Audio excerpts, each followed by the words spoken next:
So, hi, seems we're live, guys. Hello, everyone. Ah, there we go. Yes. Hello.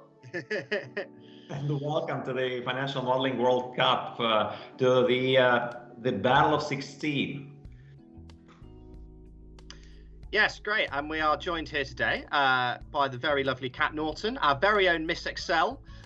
In the last year, she has started from a couple of training videos in Excel to a burgeoning TikTok community of 500,000 people, Microsoft MVP certified, and makes a variety of training videos for Excel. So if you like Excel and you like fun, which you do because you're here watching an Excel esports thing, then go give Kat a follow. So yes, welcome to you, Kat. Thank you so much for the introduction, and I am so excited to introduce one of my fellow co-hosts here, Michael. Michael is the Financial Modeler of the Year title holder. He's also the Financial Modeling World Cup 888 battle winner. He's a manager at Operas and currently ranks 5th in the Financial Modeling World Cup World Rankings. And a fun fact about Michael, he has drank 3,500 unique beers. Super cool. Yes, thanks for that, Kat. But we are all here today because of one man and one man only, our esteemed chairman of the FMWC, Andrew Grigalianovic. He, from the ashes of the old Model Off competition, decided that we needed a new format and decided that we can make an esports out of it. And the fact that we have everybody here watching today and what should be a great event shows that he was right. So big welcome to you as well, Andrew. Thank you, Michael. But I just want to give a special thanks to all the team that's behind the scenes that you don't really see them, but there's really been a whole bunch of people working hard to make all this happen. So it's going to be a great event, and it's going to be a very interesting competition today. So we're really trying to make Excel and a real esports, a watchable event. So let's go ahead and see what we're up to today. Yeah, great. So we have 4 exciting first round matches for you today. There's going to be 4 different case studies which we're going to go through, and they're going to be one-on-one battles. And we will get to meet all of the participants and get to know them a little better before watching them solve the cases live. Then in the bracket, they will go through to the quarterfinals, which will be both happening at the same time. So very exciting there, Andrew. Yeah, so basically there will be two matches between the winners, one playing against another, and we'll be watching both matches simultaneously in the quarterfinals. And let's just also give some thanks to the event sponsors. Yes, so one of our sponsors here today is Microsoft. We are so grateful for their continued support that allows us to keep doing more.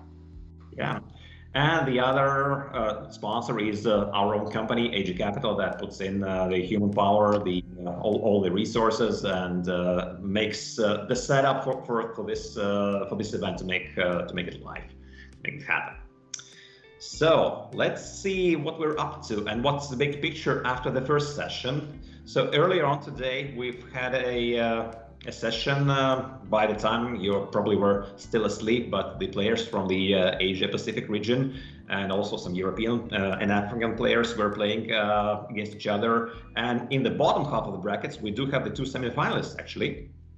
In a battle, in a severe battle between versus the second seed of the tournament, Anna Agarwal from India, Gabriela Struy from Poland has actually managed to beat him later on to promote versus Chung and G from New Zealand, and she's going to be one of the semi-finalists for tomorrow's final session.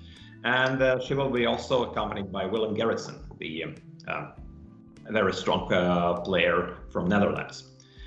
So. Yeah, that half of the draw looks to be wide open now with Anna being knocked out. Like Gabriella is a very talented modeler, so I'm not going to call it a huge upset, but to have the second seed knocked out does leave things very open. Gabriella does have her work cut out for her, though. She's had a very difficult draw, having to beat Anna, and now after seeing away Chong, now has to beat Willem Gerritsen, who's the 4th best modeler in the world. So if she manages to win the final here, she really has worked hard for it. Yeah, you're perfectly right. And actually, I also wanted to add that like if you want to watch a replay and if you have to choose one single match to watch, you'd rather go and watch Gabriella versus Anna. That was a very, very tight, very close battle. Everything decided during the last couple of seconds when Gabriella submitted the answers, and it was like a come from behind victory, and she actually got ahead of Anna and got the victory for herself, for PWC she represents, and for Poland. Okay, so I think we're very good to go for the next session, for the next game. So let's see what we're up to.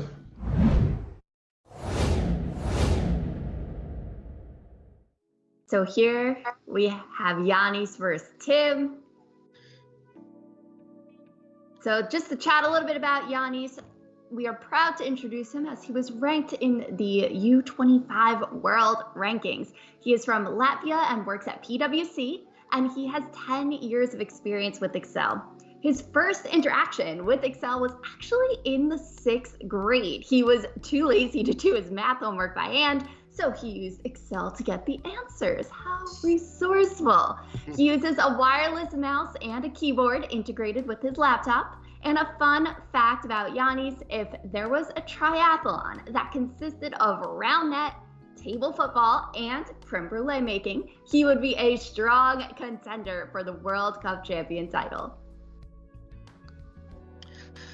But his compatriot will not make it easy for him. As a commentator in this, I am of course meant to be impartial, but I'm going to throw that immediately out the window, as I will be very much cheering on Tim. One of my colleagues at Opera is flying the purple and gold flag.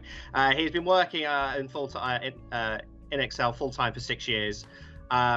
And yes, although he's 13th in the Europe rankings, he has missed a couple of rounds, so I'm absolutely certain he's going to catapult up in November and December, where missing rounds doesn't really matter too much. So yes, welcome to Janis and Tim. Hello, guys. Hi. Hello. Tim, how are you feeling? Are you, so Operis, we are leading the team rankings in the general FMWC rankings. I won the last one. Are you feeling any pressure to keep that winning streak up? Of course, Michael. It's difficult to live up to your high expectations.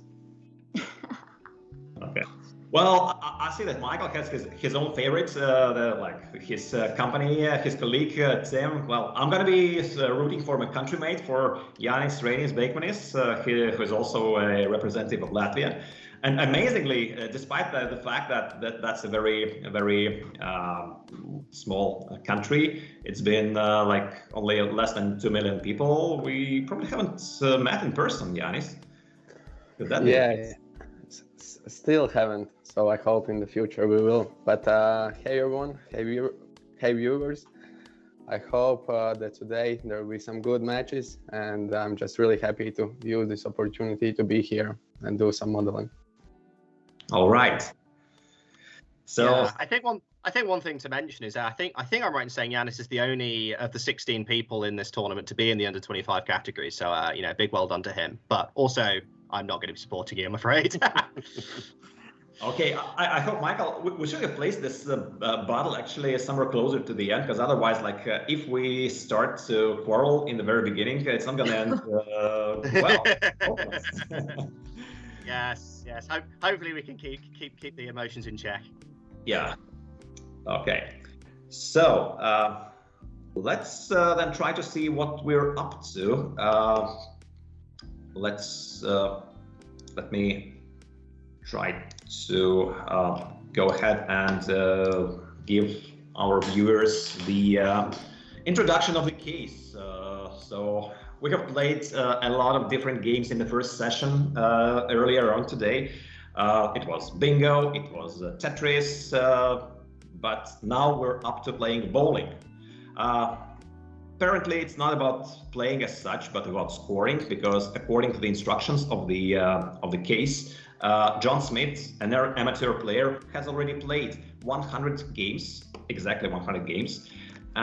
He's been making notes, keeping records in an Excel file of how well did he do. And what he needs is your help to kind of put together his total scores for the whole game. I bet that you have reviewed the bowling scoring rules in preparation to this round. A couple of hints, guys, for you to let's say consider while you are, putting together your strategies. So, out of the 100 games, games number 1 to 15 do not contain neither strikes nor spares. So, well, apparently there is one simple formula you're going to be using to get the first easy points. I'm not going to say that it's going to be some formula, but I mean, everybody probably has guessed that as well. For games number 16 to 30, we have added spares, but still no strikes are possible, and frame 10 is still open all the time. In cases 31 to 75, we have added strikes and in addition to spares. So remember that a strike means that the next 2 throws of a ball are counted twice. A spare means that it's the next ball that's being counted twice. And finally, in the final 25 games, John Smith, the player, has mastered it into such an extent that it's been strikes, spares, 10th round, and several strikes in a row. And by the 100th game, he actually mastered bowling to such an extent that he was able to score a perfect 12-strike session. So, Janis team, we're really looking forward for you to score for this, imaginable player, to see how he goes. Any questions for you so far? Nope. Okay. Then, if no questions, let's give it to Kat. Let's have Kat announcing that the time is started. All right, should we do a little countdown situation here? You ready? 3, 2, 1, and go! Okay, so let's see these serious faces, and we have Janis calculating the numbers on his screen. So it's still 0-0. Yeah, so I think, as with all of these cases, it's going to take a few minutes before anybody gets on the board. As you may have hinted, Andrew, it's pretty easy to get the first 15 right. You can just sum all the answers up. Might be a good idea to do that to get some points on the board. But I think Janis decided he wants to immediately try and tackle the general problem, which, well, if he manages to get the problem right, is good. If he gets 0 points at the end and Tim gets some easy points on the board, then he might regret that. But yeah, as you were saying, Andrew, the main nuance of this case is going to be the strikes and the spares.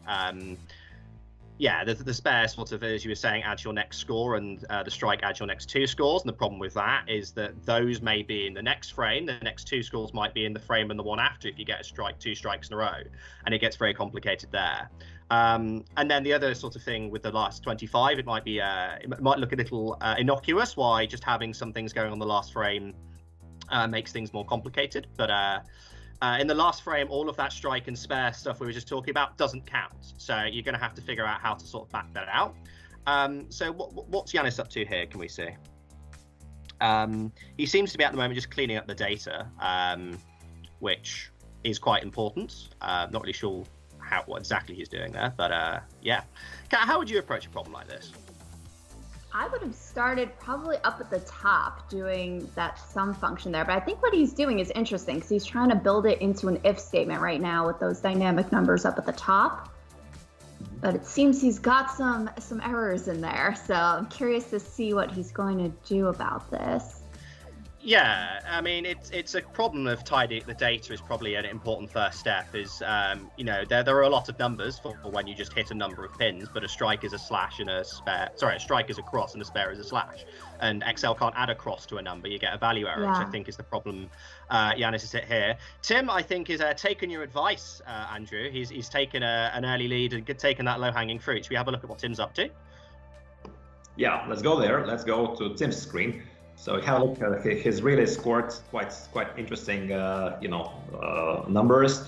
And by the way, one mistake I believe that Janis probably was making, and actually it seems that Tim is doing the same thing over here. He's trying to make the formula based on Okay, he's fine. He's doing the formula based on the ladder numbers, because what I saw in Janis' screen was the fact that Janis was trying to make the formulas based on the game number 1, which does not contain neither spares nor strikes, and that might be a problem for him. So here I see that Tim is actually making the formulas on starting from row number 16, which is good, which allows him to see the feedback of his formulas right away.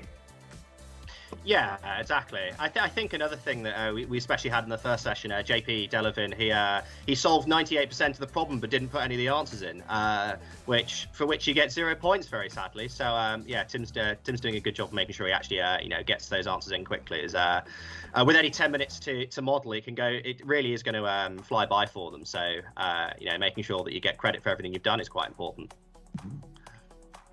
That's correct. And actually, if you, for example, if you're able to solve a case with, let's say, for level 2, and you could copy the formulas down below to the very end, you can still get some points because, in some of these next games, it's not mentioned. It's not meant that all of these games will contain strikes. Some of them might not.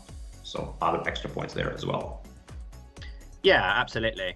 I think, you can see most of what both competitors are trying to do here is just try and tidy up this data. You can see Tim there; he's already figured out, if there's a slash, he's trying to figure out how many extra points you get for that. So if he can quickly sort of add that to, the scores he's already got, hopefully he should get some points there for the next 15 questions with just spares. Sorry.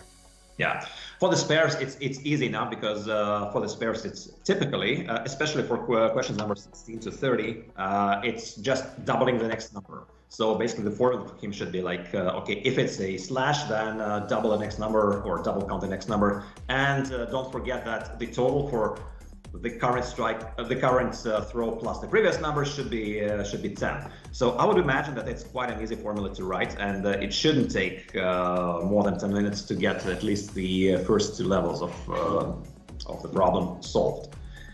Putting together the axis could be a problem because there could be different positions of the next 2 throws, as you mentioned, Michael. Yeah, absolutely. And I think for both Tim and it looked like what Janis was doing, I think their approach is going to be quite difficult to get a perfect score on the strike sections because of that gap, as you say. I think, okay, Tim's screen went for a second there. I think sort of maybe doing something earlier on to sort of try and remove the blank space from the data.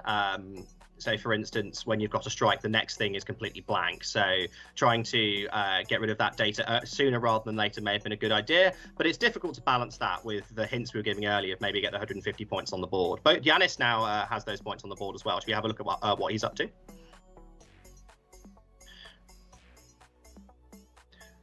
So... Okay, he's doing some if formulas. So seems that he's looking at if it's a slash, then he tries to put the remaining numbers until it's 10 for the for an attempt, and he also needs to double the next numbers. So it might be the case that he's well set for the next for solving the next level as well. Yeah, we only have almost 3 minutes left. This time is flying by. It's amazing. In the first session, it was like, wow, you don't even notice how the time flies, and it's over. So, yeah. Yeah. So just to clear it up for the people at home, in the event of a tie, I think I'm right in saying, Andrew, that if one of them proclaims themselves to be done, the person who claims they're done the fastest wins. If not, we go to more modeling. Is that right? Yes, I think so. Well, basically here on the bottom of the screen, you have the scoreboard, and at the time somebody gives up or admits that, okay, I'm not going to score anything else in this model, there's going to be a green tick box appearing there, and we all see that, okay, this person has completed, and in case of a tie, it's going to be this player who wins. So the one who is the first to admit that he's not gonna make any more points there. It's an interesting strategy. I love it. Yeah, it's very defeatist almost. Hopefully neither of them are thinking throwing in the towel just yet with 2 minutes to go.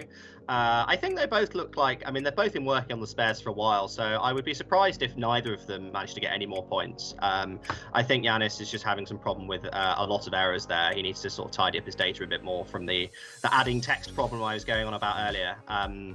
But it looked like I would be surprised. Oh, Janis is going for some answers here. I would be surprised if we don't get anybody any of the data. Or Janis is just going to fill in the data manually. I mean, you can just find and replace all the dashes with zeros. I think that would be substantially faster. But I think Janis has just realised he can just get a quick 10 points on the board and maybe take this. Yeah. I mean, it might. It might just come down to them both just trying to score bowling in their head at this rate, which is not really Excel, but at the end of the day, what you need to do here, they basically have like 1.5 minutes left, and you like whoever scores like 1 point manually, and you'd rather go and do it probably somewhere in the higher ranked points than you're going to win. Amazingly, and I was showing that during the case introduction, the last case is exactly 300 points, and if you play bowling, you should like know that by heart. Like if there are 12 strikes, it's gonna be 300 points. So let's. Oh, I'd love for Tim to remember that and win it on that. That would be. It's not just Excel over here at FMWC, it's general knowledge as well. So we'll see with a minute to go. Another thing to comment on is Janis's. So we've got this APM meter, that's actions per minute. That's how many times they're hitting a key or the mouse or whatnot. 90 is probably the lowest we've seen in this competition. A lot of people have been hitting the 200 to 300s, but it's not just how quickly you press buttons, it's also if the buttons you press are any good. So with 20 seconds to go, it could be a draw. We could be going to extra time, which England famously not very good at in the Euros. So have a look, he writes 300 there. Okay, that's a manual thing. Janis, he's figured it out. Ooh. Yeah, he just needs to copy that into the answer tab. He's not gonna call that if he doesn't do that. And what's happening with Tim? Yeah, he's just going to do what I wanted Tim to do. I mean, if none of them do it, then yeah, we go to more modeling. Oh my gosh. Oh, that's it. I think that's a tie. That's a tie. Okay, guys. So, what do we do then? Janis has just did that. I assume that's after the time, though, isn't it? A bit too late. Okay, guys. So here is the deal. It's a draw. You both have scored 150 points, and you're both quite close to actually scoring something else there. So my suggestion: let's give them 2 extra minutes, and during these 2 extra minutes, you might whoever wins is the winner, or if you still don't score anything, then whoever presses the I'm done button first is going to win as well. Okay, guys. So are we ready to start that? Let's start the 2 minutes. Yeah. Okay, go. Well, this is very tense now. It's 2 minutes to go. We haven't been looking at what Tim's been up to too much recently. I'm not sure how close he is to doing it. Well, maybe Tim looks like Tim might be just trying to work out the numbers manually, given how much he's looking at the data. Have a look at an approach of Janis. He's put a white flag. He scored an extra 10 points and said that, okay, I'm done here. Let's see what's Janis' screen currently. Is that a mistake for him? Or is he really doing something there? I think maybe he's doing it out of interest, but he clearly has put the flag up. So, Janis is... I mean, maybe a bit tactical there, but Tim won't know this, but Tim only has to score 2 correctly and he wins. Janis can't do anything about it now. His score's locked in, but he's only got a minute to do it. So, come on, Tim. Yeah. So let's then move on to Tim's screen and see what Tim is doing. Tim has got 160. It's a tie. 160 here. Well, no, because Janis has said he's happy first, so. Oh, true. So it's really can Tim get 10 more points? 34 seconds for him. This is the tensest bowling calculation you've ever seen. Maybe like playing 10-pin bowling, slightly more exciting than this, but for calculating the scores, this is probably the tensest calculation of a bowling score there has ever been. Tim, he just looks to be debugging. he looks like he's so close to actually getting an answer right, but he just can't quite get anything out of it. And with 10 seconds to go, if Tim doesn't score any more points, he's going to get knocked out. Oh my god. It seems that Tim has lost on penalties. My god. And it's still a tie. It's a tie, but Janis was the first one to admit that he is finished there with 160 points, so he gets one extra point in case of a tie and promotes to the next round. Commiserations, Tim. You've been added to the long list of Englishmen to lose on penalties. Janis got that 300 as well, but just submitted it a bit faster than you, so I'm afraid you've been knocked out. How do you think that went? Were you close to getting it sorted? Initially, well, I was good with just adding up some numbers. Well, after that. What about Janis? Janis, through to the next round. Are you pleased? Are you pleased with your performance, or do you think this you need some work to get through to the semis? Yeah, not really, guys. Not really. Don't know what happened. Had an idea in mind to finish these 30 games, but somehow my zeros couldn't work in Excel, and with the stress on my hands, it was quite difficult to think of something new. But yeah, just looking at the games and seeing that there's one full strikes got me the spot in the semis, I think. Yeah, that was an easy one actually at the very end, if you know the the rules, everything. So, all right then. Thank you guys. So thank you very much, team. Congratulations, Janis. Sorry, Michael. My countryman has beaten your colleague. It's okay. It's okay.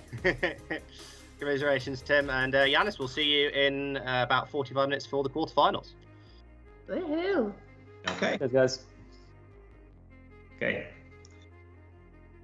So Andrew, what game do we have up next? So the next up is the game between Niel du Plessis and Alana Reid from Canada. So let's move to the next game. And yeah.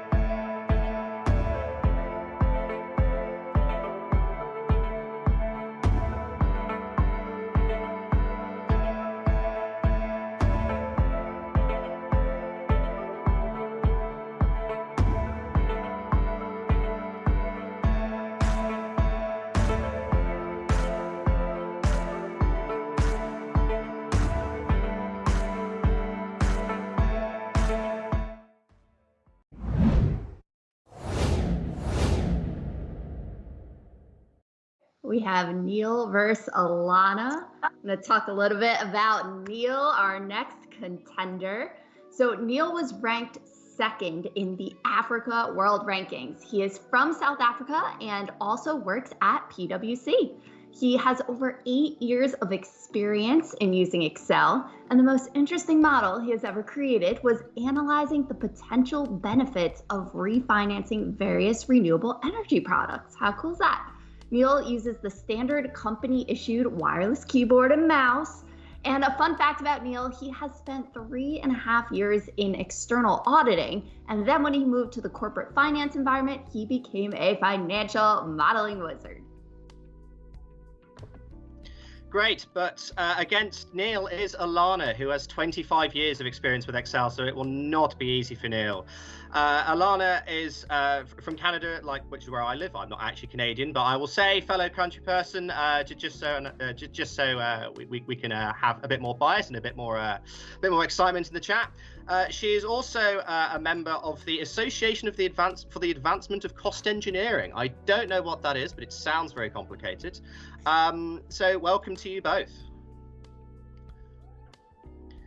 Now, I think we do have to address the elephant in the room. Prepping for the FMWC is a dangerous endeavor, and Alana, I'm afraid, if you can show the camera, I'm afraid that you may have injured yourself, which may make your life a little bit easier. What happened? Well, it seems that I'm needing to learn how to use my feet again, and I tripped on the weekend, and I have a compound fracture in my wrist, and I am right now struggling with a lot of pain. And I was going to try and compete, but I've got to tell you, it's just taking over right now. So unfortunately, I think I have to not. I have to err on the side of caution today. So I'm really disappointed. No, that is disappointing. It is sad to hear. Hopefully, your wrist gets better. That's terrible to hear. Well, I was hoping that the painkillers would be enough, but no. Yeah. Not today. Yeah. So we're getting more close to like real sports here. So we have, injuries, walkovers due to other players' injury. Sorry, Alana, it's like we really all root for you and wish you well. And yeah. Oh, absolutely. And I hope to come back to another event here. So very soon. Would you still think of, even if we all know that you're actually, in a very disadvantaged situation, like fighting with only one hand, controlling both the mouse and the keyboard with that, could we still try to get some points over there for you? Sure, let's give it a try. Why not? It's a sport. It's going to be some fun. Let's do it. Let's try. Some other matches you could have scored like one single point and still win. It might be hard to get that 1 point, but we'll see what we can do. You got this, Alana. Yeah, I think we're all. Obviously, South Africa will be rooting for Niel, but Alana, if you do manage to beat Niel with essentially a hand tied behind your back, that will be quite the story. But Niel's not going to make it easy for you, I'm sure. Niel, how are you feeling? I don't believe so. Isn't it, Michael? I'm a bit nervous. It feels like I'm under a bit of extra pressure, because if I don't proceed into the next round, But anyway, I hope, Alana, that you get the opportunity in the future to also then participate without any injuries. Well, thank you very much, and good luck to you today. I'm going to do my best, but I don't know. Actually, you will be good, Alana, with you might not do too much modeling. You will need modeling to solve all the questions here, but you might still get some points because it could be done like in your brain, in your head. So let's just go ahead and see what's up with the case. What kind of case do we have for this game? So it's this case is called tic-tac-toe. We used to have a similar case a couple of months ago on the regular monthly stage of the Financial Modeling World Cup. It was a completely different setup, but we decided to redo that for the Esports event. And the logic here is a little bit more complicated, with quite less time given for you to model. And this time we're going to be giving 12 minutes for this match. So two kids, Jack and Jill, or Jack is player 1, Jill is player 2 over here. They are playing the tic-tac-toe game. Initially, for the first 30 rounds, they were playing only 4 games in a match. Jack, player 1, starts with X in game 1. Then it's Jill, or player 2, starting with X in the next game. Then it's again player 1 and again player 2 starting with X. So what you need to do is to write the score over here. For example, for the first round, that was an X winning over here. That was a draw over here. That's O winning over here, and X winning in game 4. Every win is 2 points. Every draw is 1 point each. So essentially, the total amount of points here for P1 and P2 would be equal to 8 points. However, starting from game number 30, we have added an extra frame, an extra game in each match, and this match is being started. So the X is being played by whichever player is trailing or losing, if in other words, by that time. So for example, if after 4 matches over here, Jack has 3 points and Jill has 5 points, then it's Jack who's starting the next game. So kind of a loser's advantage over here. If it's a draw, then it's Jack starting. And basically what you need to do is again calculate the total score, but this time the total will be like equal to 10 points. So it's actually gonna be like something like 5-5 or 6-4 or 0 to 10. And repeat that 100 times. So as easy as that. And again, quite so many points could be solved manually here. So let's see which approach is better.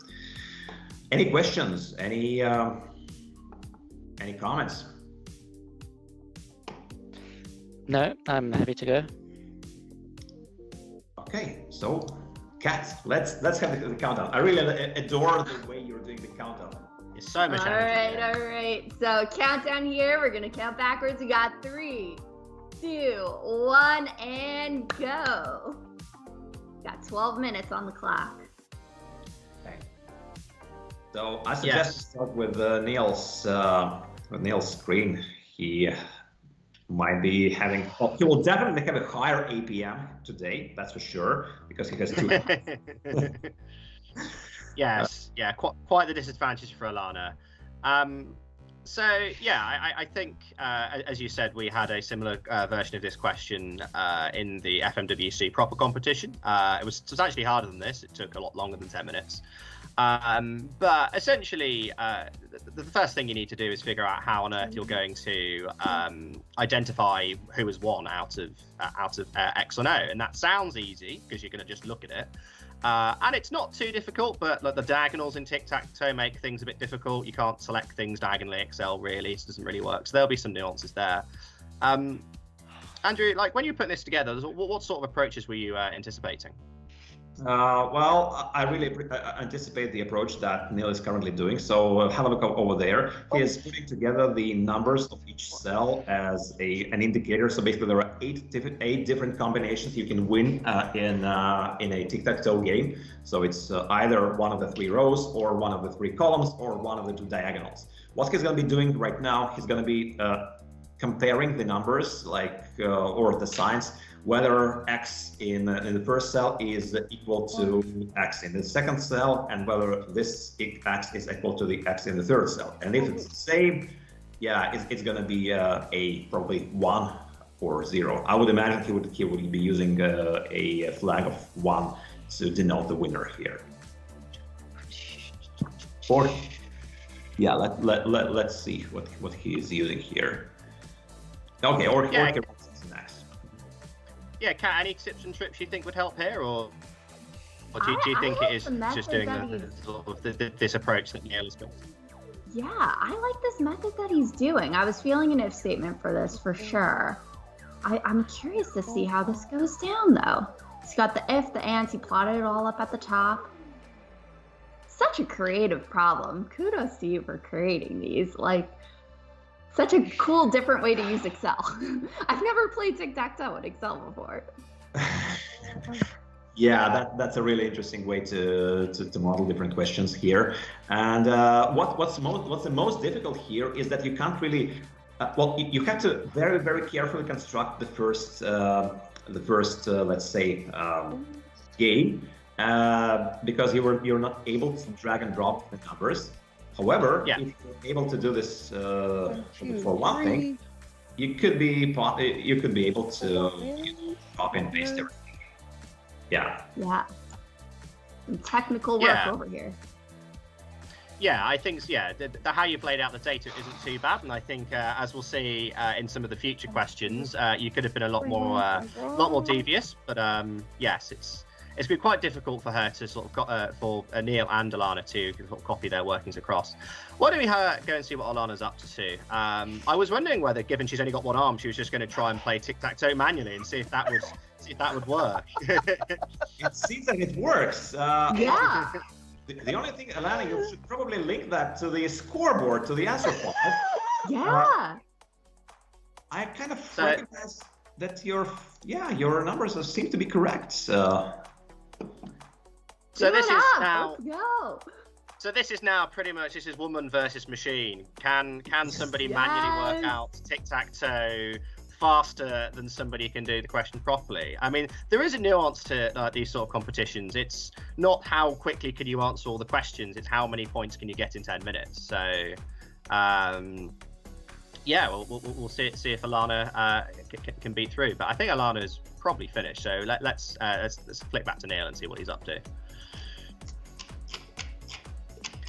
I think from an Excel point of view, as fun it will be watching Alana slowly solve tic-tac-toe, I think from an Excel point of view, we probably should focus more on Niel. He's doing a bit more modelling in this regard. So as you said, Andreas, I think he's now got all 8 different sort of possibilities for each grid. He's going to have to copy them down for each one, but he's also going to have to copy them across, which is going to be a bit trickier because when he sort of copies them across to game 2 in each match, his workings are going to get in the way of each other. So I don't know how he's going to get around that. I think he's sort of scored the first games pretty well, and he'll get some points there. But he's not going to get any points until he actually does a full round and does all 4 games in a round. So we'll see how he sort of deals with that.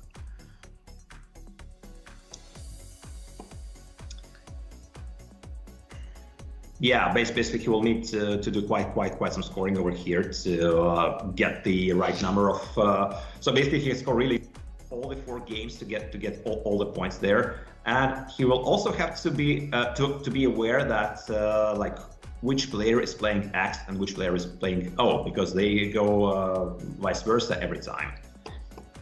Yeah, and that's not going to be too tricky to do in the first 30 cases because it alternates pretty evenly. Sort of player 1 starts as X, then his O, and his X, and his O.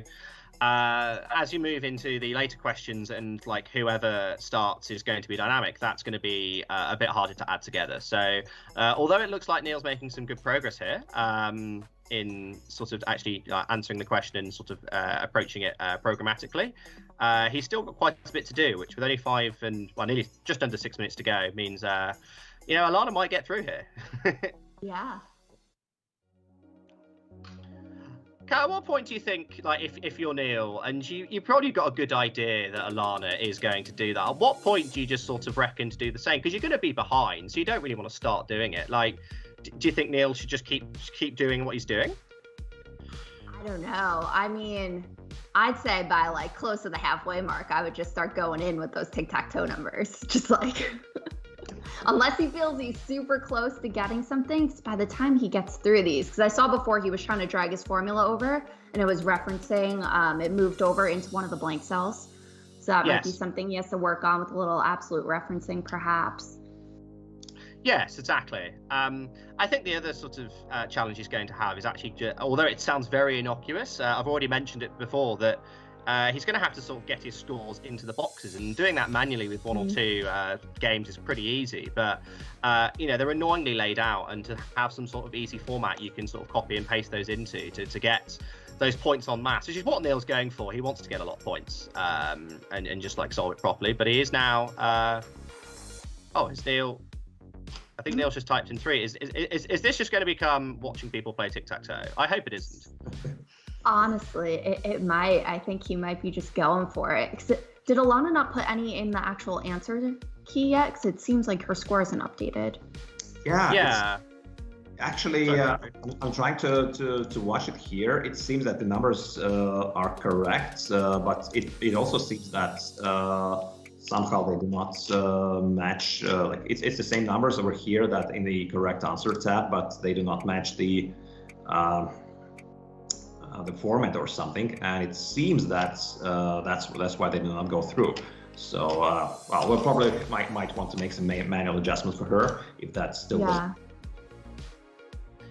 if I manually overwrite the same answer for her, that it's. So I think what Niel, I'm hoping Niel's done, is as opposed to just trying to do them all manually, I'm hoping he's just trying to get some points on the board to avoid that 0-0 we've had a couple of times earlier, and then sort of go back to trying to approach it properly. Hopefully we just don't turn into tic-tac-toe, as I said. That is not really what we're all here to see. Trying to think, I don't think this approach will work at all in any of the remaining cases. So for those watching who might wonder what is going on, don't worry. I don't think this is going to work for the next 2 cases. There's going to be far too much data for them to work with. So. And by the way, guys, I've just understood what's wrong with Alana's answers. Actually, it seems that the answers are actually incorrect, except for only one case, so she probably should be getting only, only not too many points. Let's see what she's up to. Yeah, she should get some 10 points. That's it. I believe that's Alana just did some numbers just for fun. So I think if it's going to be pretty difficult to add anything insightful to players playing tic-tac-toe, to be honest. As exciting. Well, Alana's now taken the lead, so we'll see how that goes.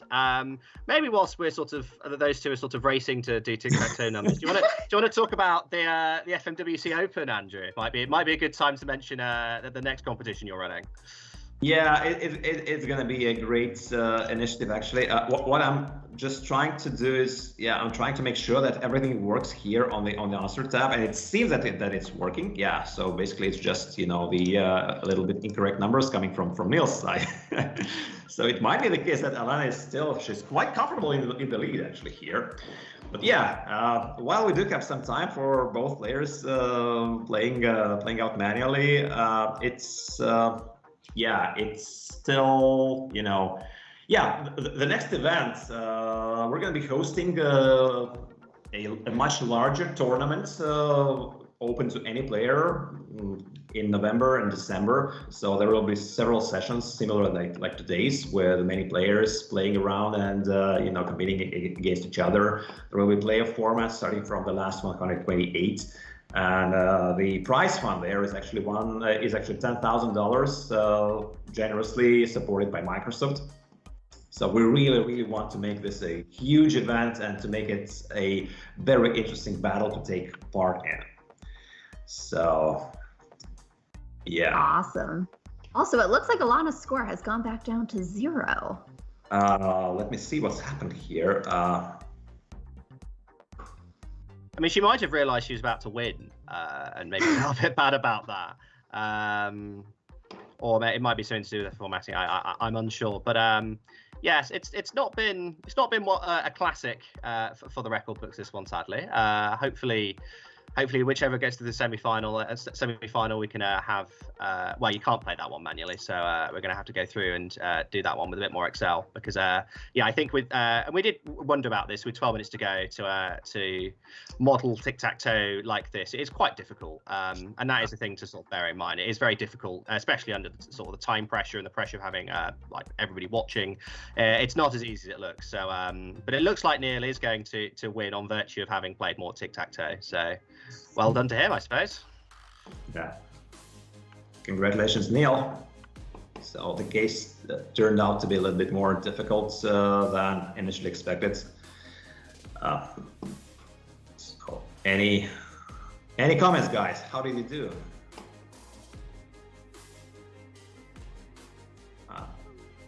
Yeah, I think it was. How did you find that? It was quite a interesting case. It's quite a bit differently presented than the case in the Financial Modeling World Cup session. So it was a bit of a challenge. I originally started to try and build a formula that would calculate who won each round. But then after I finished the first set, I realized I only had like 5 or 6 minutes left. So I tried a few more iterations, and then I decided, no, perhaps it's better to try and solve it, manually. Okay. Well, that does appear to have won you. Sorry, Andrew. Yeah, that's still a viable approach. Like with any problem in Excel, you might build a huge model to solve a simple thing, and you build you spend 3 hours modeling something, and then it's could be done manually within half an hour. So what's the best approach? So sometimes it's easier to do something manually. And how are you feeling, Alana? I'm sore. Yeah. that was a little bit much. But working the other arm. My problem was I leaned on the bad arm. Okay.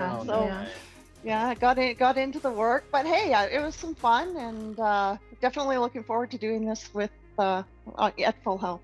So hopefully next time. We hope you feel better. Well, thank you.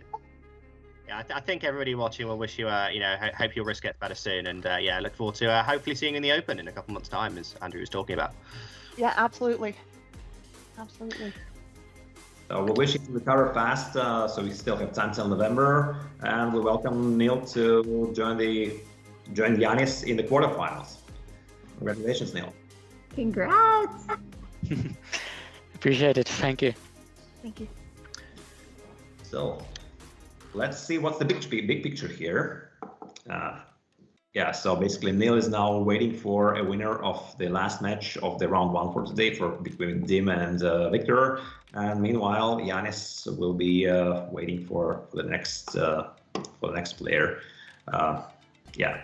So let's then move on to the next match between Lianna and Cristiano. It's currently 0-0.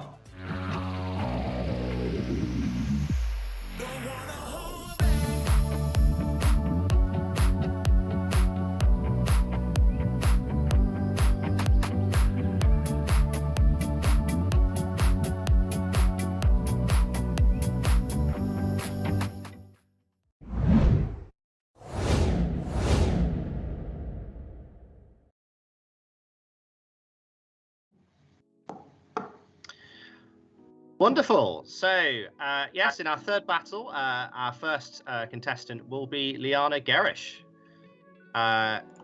rooting from Colorado, and Lianna of Rate My Excel with more than 20 years experience. She does say that she uses Excel 2003 because that's the last version with Clippy. I really hope this is true, because I think we'd all like to see the return of Clippy whilst she's working. I think that would be lovely to see, a much missed part of Excel and Microsoft Office in general. So yes, best of luck to her. Kat, who's she going to be playing? She is going to be playing Cristiano Galvao. He is a fellow Microsoft MVP that I'm super excited to announce. He is from Brazil and has 25 years of experience with Excel. And the most interesting model he has created was a tool to help companies put a spotlight on specific areas to improve and generate savings. He uses a wireless and silent mouse and keyboard, which I thought was really cool for recording purposes as well. And a fun fact about him, he is the technical reviewer of some famous Excel books that are translated into Portuguese, including Financial Modeling in Excel for Dummies. And he also runs the Excel Weekend Conference and posts Excel tricks on his YouTube channel, the Excel Turbo channel. Welcome, everyone. Hello, Hi. hello. Hey, everybody. You excited? Yeah. I'm having fun with all the games and the activities here at the backstage, and I'm very happy to be here. It's great to have you here, Happy to have Cristiano. you. Indeed. Lianna, how are you feeling? You feeling excited? Are we going to see Clippy, as I was talking about? Unfortunately, no. I'm sure there's people out there still Oh. rocking Excel 2003, but not me. Well, we'll be rooting for you anyway. And yeah, it's great to have you both here. Andrew, what are they going to be doing? So both players will have to do some running, or, well, in other words, some calculations for the runners. And actually, this is something close to real life. I take my kids to running events every Monday, and there is quite something similar with players starting at different minutes. And the only statistics that the judges have is the time when they cross the start-finish line.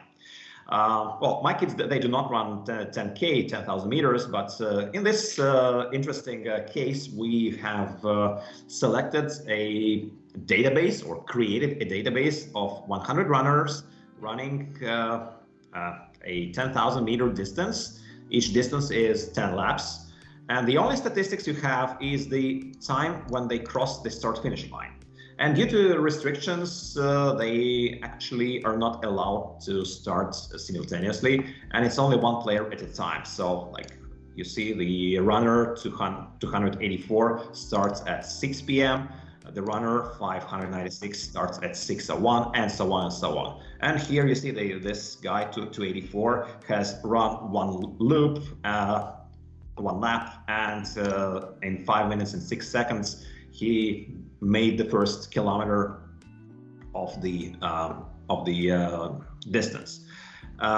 So your goal is to make some modeling out of these numbers and to understand which runners have finished first, which runners have finished last. So basically rank these runners based on their total running time. So whoever ran faster is the winner.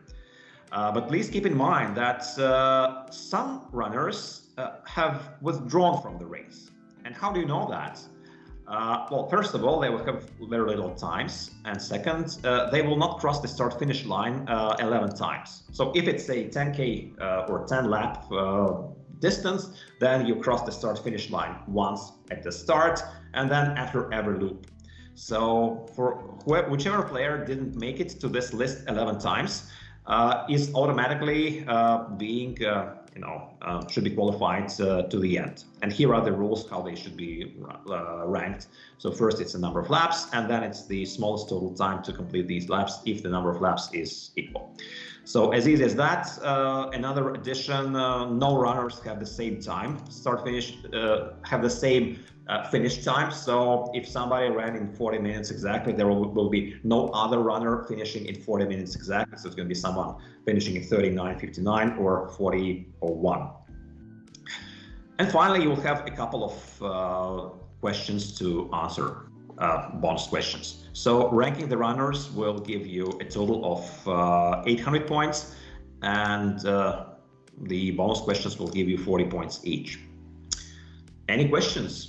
Anything to add? So, Michael, anything from your side? Not too much. I think I'll probably make some insight when we actually get going. But if Lyanna and Cristiano are pretty happy and understand what's going on, then I think, Kat, you can get us going again. Yeah, you ready? Gonna hit it with the countdown, team. You ready? All right, 3, 2, 1, go! Got 12 minutes on the clock. Yeah, we have given 12 minutes here because this ranking of the players might be a little bit might be a little bit more time consuming there. Yeah, sorry, Michael, go ahead. Yeah, I was going to get, this is probably one of my sort of favorite questions of the ones we're going to have this session. And mainly because I think there's actually quite a lot to do, but none of it hopefully should be too difficult. So I think the first thing they probably need to do is figure out how to get these times from this format here into something more usable, which we can see here. Lyanna is using the text columns feature, which is, I would say, the correct answer.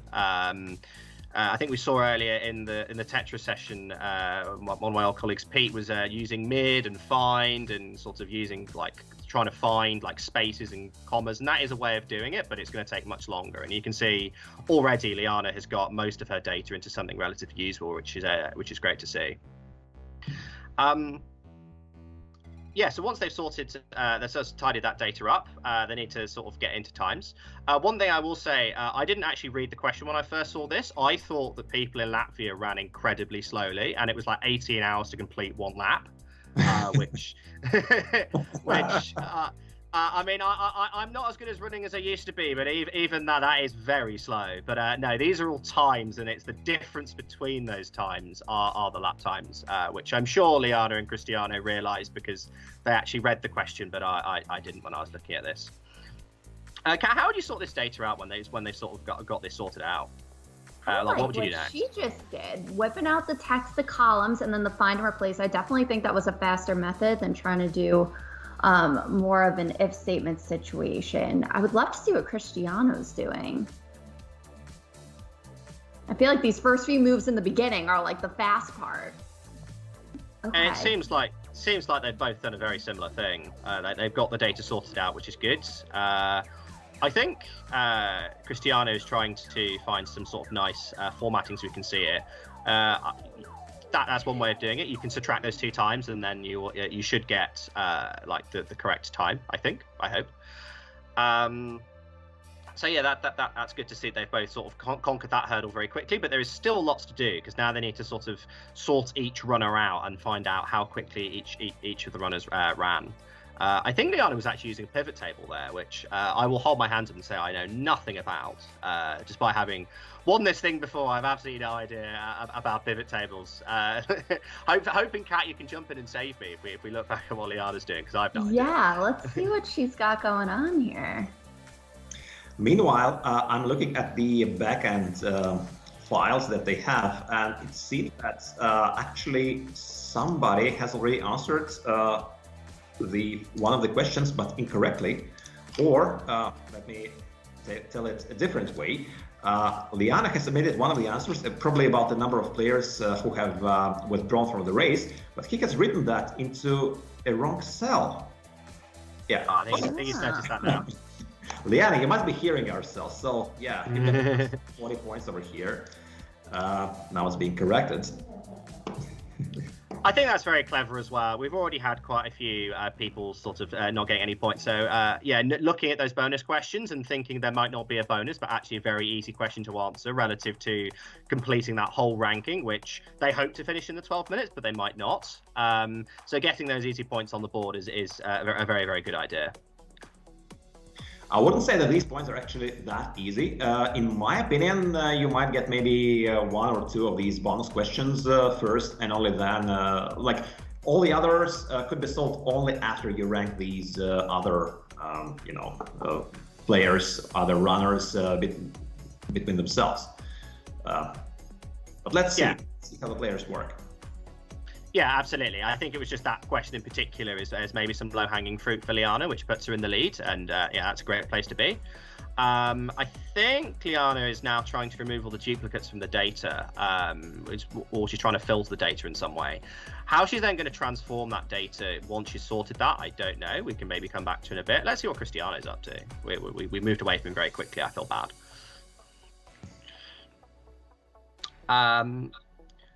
So it looks like Cristiano has already he's already got some times. Yes, so Cristiano has sorted all of the data by the runner number and then the timestamp using Excel sort function. Very easy way of doing that.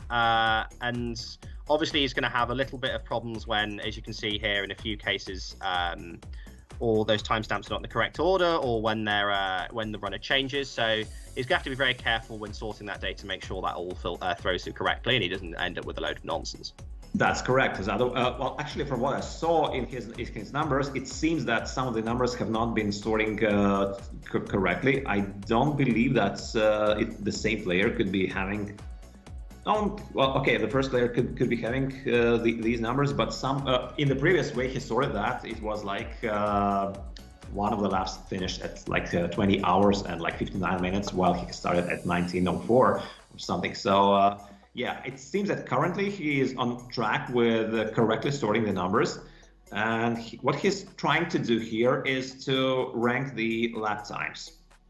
So he's ranked all the players, all the runners, and all their laps from, let's say, from 1 to 11. And but he still has some problems over there because they do not rank as they should. Oh, now it is. That looks more reasonable to me. I think you have to be careful with Excel sort when you've got formulas in. And say if you're sorting, sometimes they can jump about and do something that you may not be expecting. But I can't tell you off the top of my head if those look correct. I don't quite remember all of the data, unfortunately, but they look reasonable. That is a time to run a kilometer, 4 minutes 40. That is a reasonable time. So using the unique function here, which is probably a slightly better way of laying things out, you get things a bit more dynamic. And you can see now he can really start, with this smaller table that has each runner listed once. He can really start to, look at the times. It seems that he ran into some problems with sorting, and now he has two tables, one next to another, trying to compare them. Like it seems that some of the data, the original data, is over here to the left, and he's trying to do some tests in the left column. Meanwhile, Lianna has scored 784 points. She's way ahead. It's a huge score. What happened there? Let's. Well, it looks like I mean, it won't be perfect because I think it's, am I right in saying it's 800 points for the ranking, but it looks like she's got the majority of the rankings correct. Maybe she's just hasn't quite ranked the people who didn't finish the race in the correct order. But if she's got that answer for 40 points and she's got another 744, how do you score 4 points? No idea how that works. Well, it's not 4 points. It's like 8 points per each correct answer. So, is it? Okay.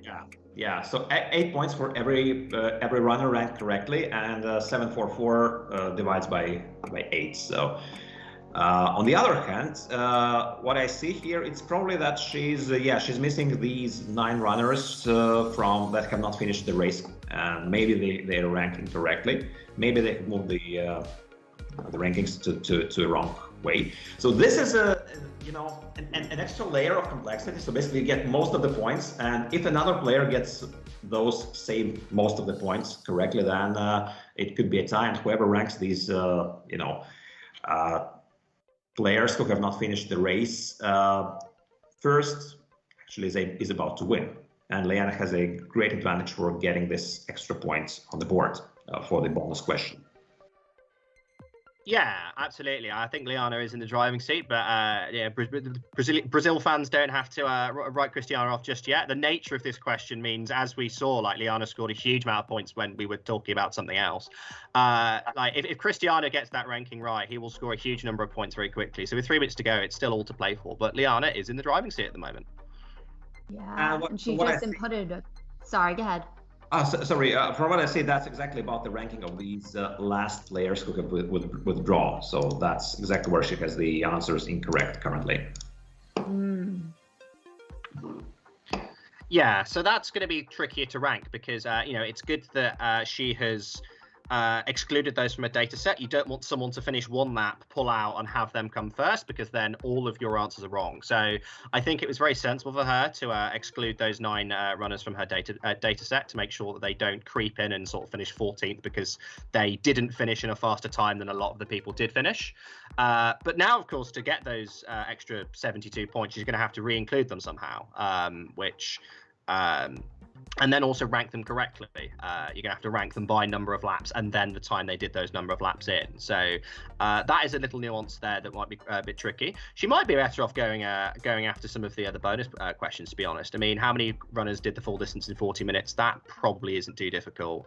Fastest lap time doesn't look like she has, but Lyanna has a lot of options available to her in the last minute and 45 seconds.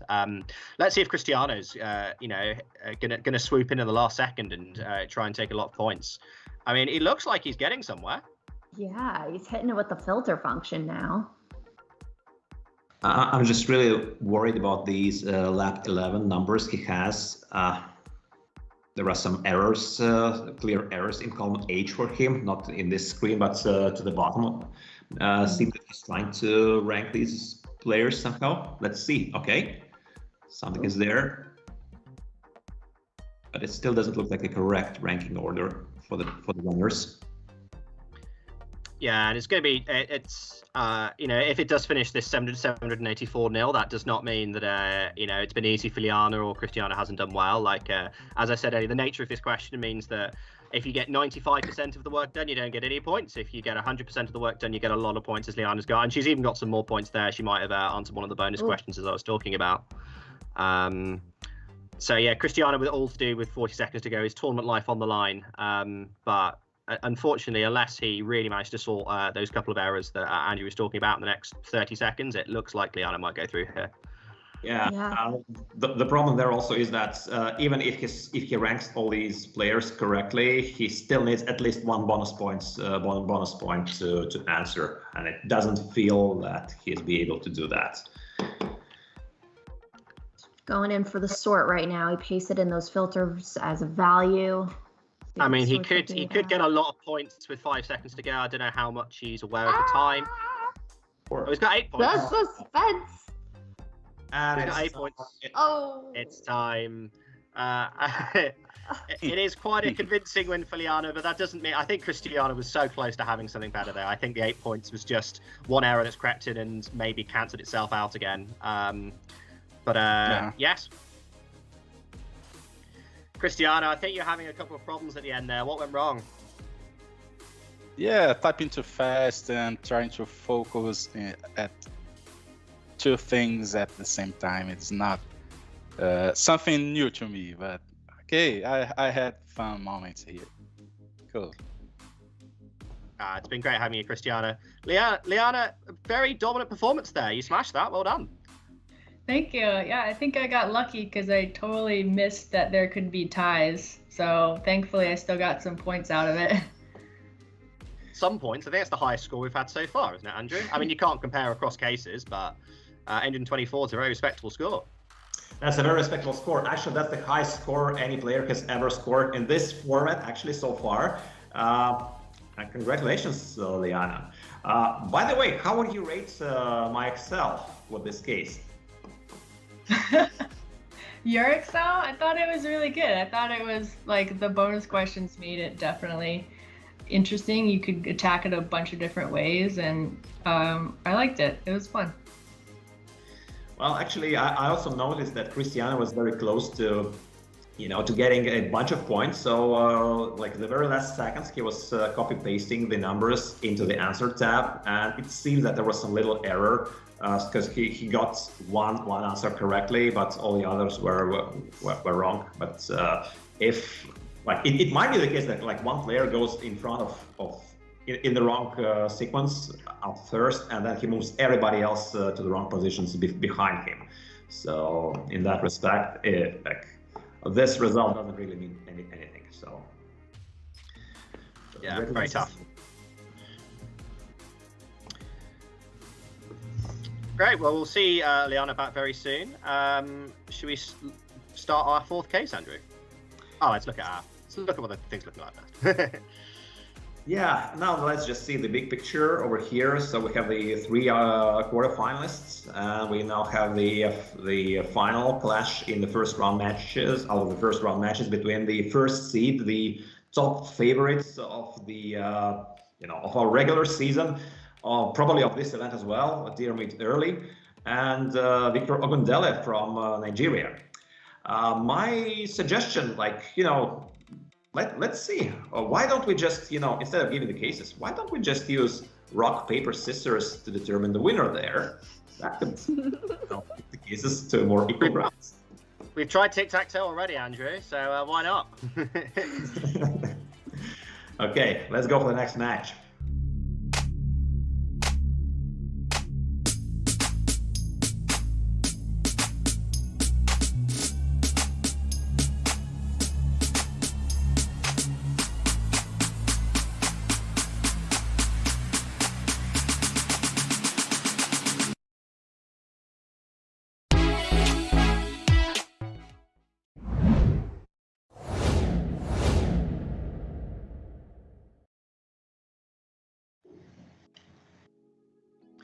So we're into our fourth round of 16 match now before we move into our quarterfinals, which should be the last event for today. Let's see who's up. And our first contestant is very much the top seed, the favourite, the heavyweight of financial modelling, Diarmuid early. He's won model off before. He almost won the FMWC main tournament last year. His Excel crashed in the last round, or so he claims. He has more than 10 years experience with Excel, and he now runs his own Excel-based consulting, as you can see there. Yes, his opposition's really going to have their work cut out for him here. Kat, who's against him? And against him, we have Victor, who is ranked number 5 in the Africa World Rankings. He's from Nigeria and works for DeBrown Consulting and has 4 years of experience in Excel. The most interesting model he's ever created was a model for a fintech business with 3 subsidiaries consolidated into one model. And a fun fact about Victor, he does not use a mouse. He works with his laptop keyboard and lots of shortcuts. Hello, guys. Hello. Hi, both. Hey. Excited? Yeah, ready to give it a go. Yes, a little bit nervous, but it's fine. Yeah. Victor, you have so many fans out there. So many people were cheering for you in the comments when we were talking about the players. So great.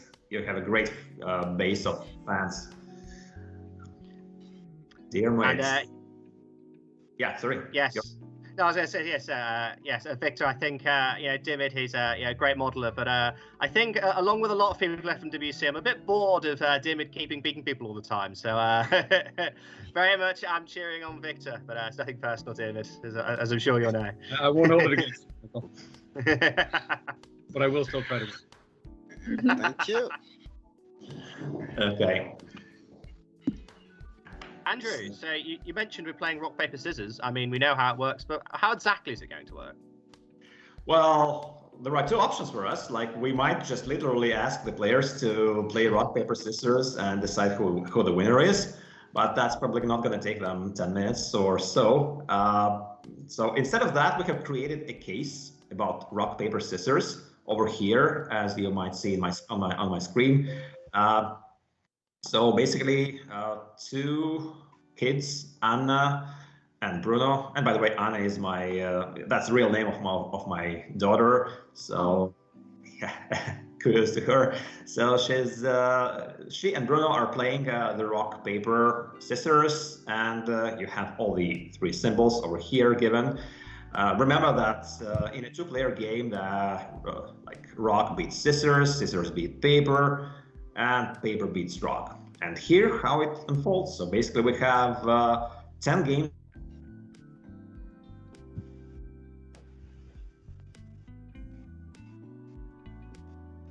Andrew, I think.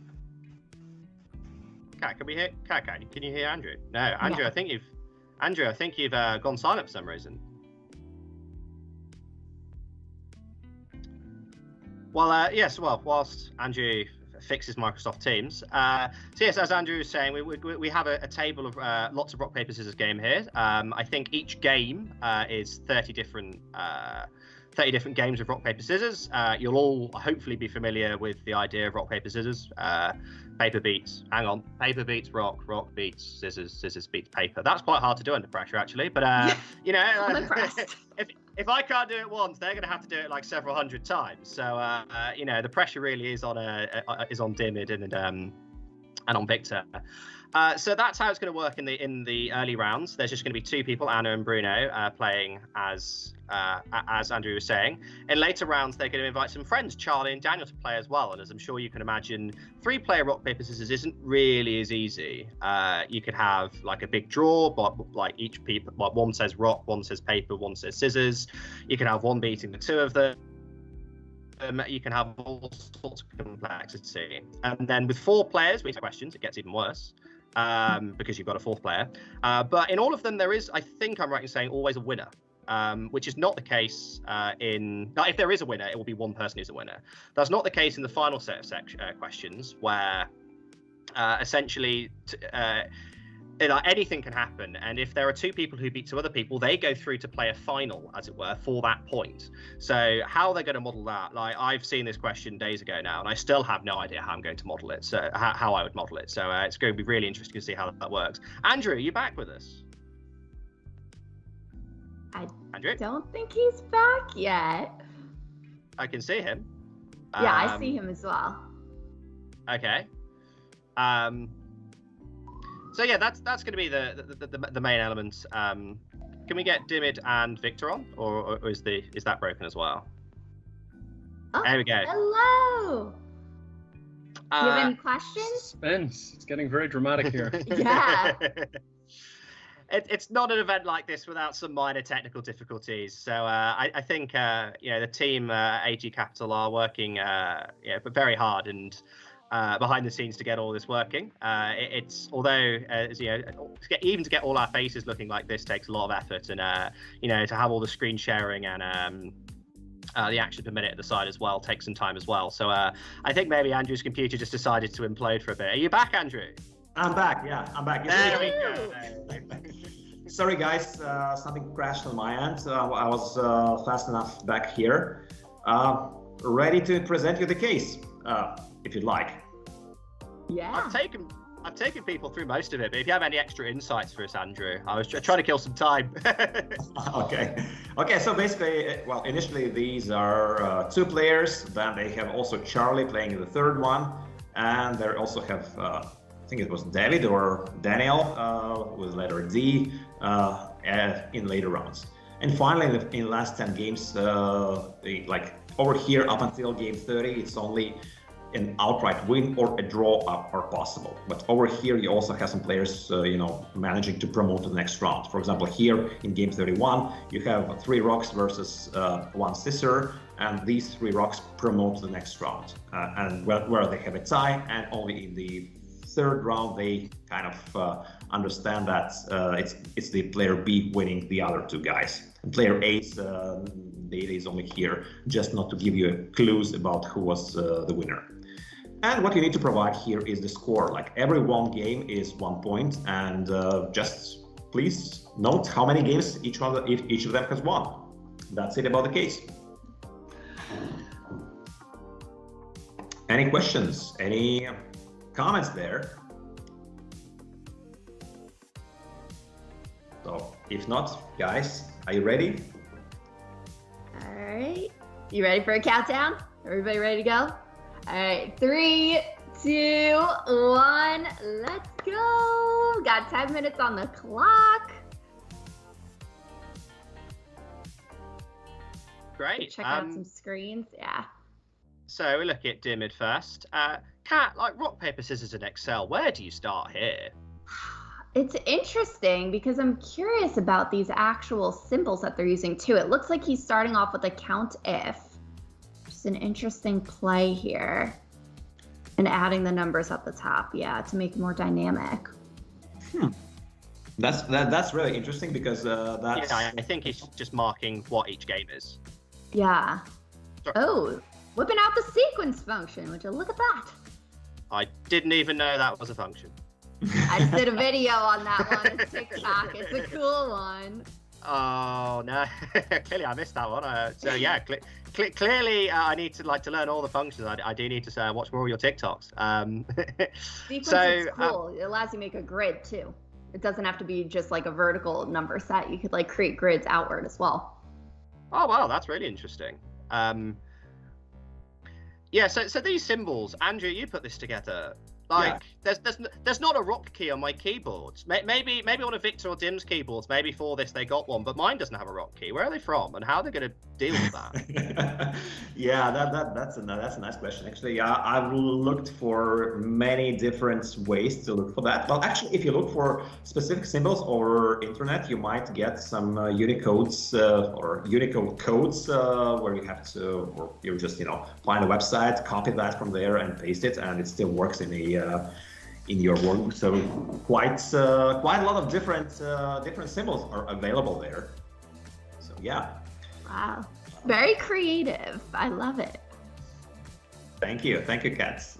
I really tried to make these cases something unique, something never seen before, and it seems that they are quite about right. Maybe the time is a little bit too short.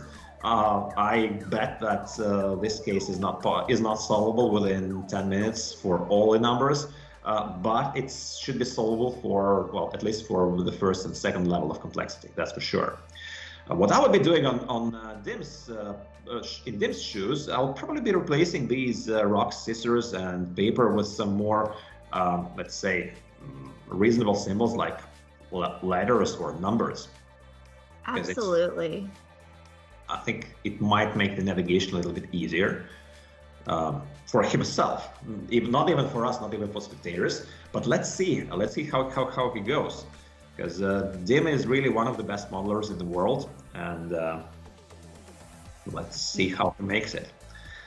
Meanwhile, why don't we go and see what's Victor up to?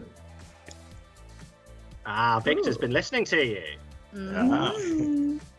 I don't think so. I think that's a very reasonable approach here. So he just needs to. No. Yeah, he needs to write this very simple formula, like whether if it's S, then it beats P. If it's P, then it beats R, and that's it. I'm not sure he needs the count ifs over here, actually. Yeah. He's counting the number of scissors, but I'm unsure what he's going to do with that. I mean, 26 scissors. I mean, if scissors won rock, paper, scissors every time, it would be a very boring game. So I'm sure he's got an idea, and I'm sure we'll see what it is soon. but at the moment, unsure what he's up to. Could he make a formula like that's counting scissors only those that are next to paper, for example? Perhaps. Yeah, you could do. I think that would be quite tricky, but yeah. Yeah. It could be really. I think this is definitely the hardest one you've set for this round, Andrew. I think you know, to get all of this done in 10 minutes is going to be a big ask, and you know, with halfway through and neither of them scored yet, so we'll see how they go. The first part of the case actually is quite easy. Basically, it's only 3 formulas. You have to compare paper, scissors, and rock, and just, you know, copy these formulas 30 times and over 10 rows. I really believe the first one should be solvable fast enough, and it's still solvable with the rows 11 to 20 when there are 3 players. Maybe a little bit more time, but still, it's you know, it should be quite solvable.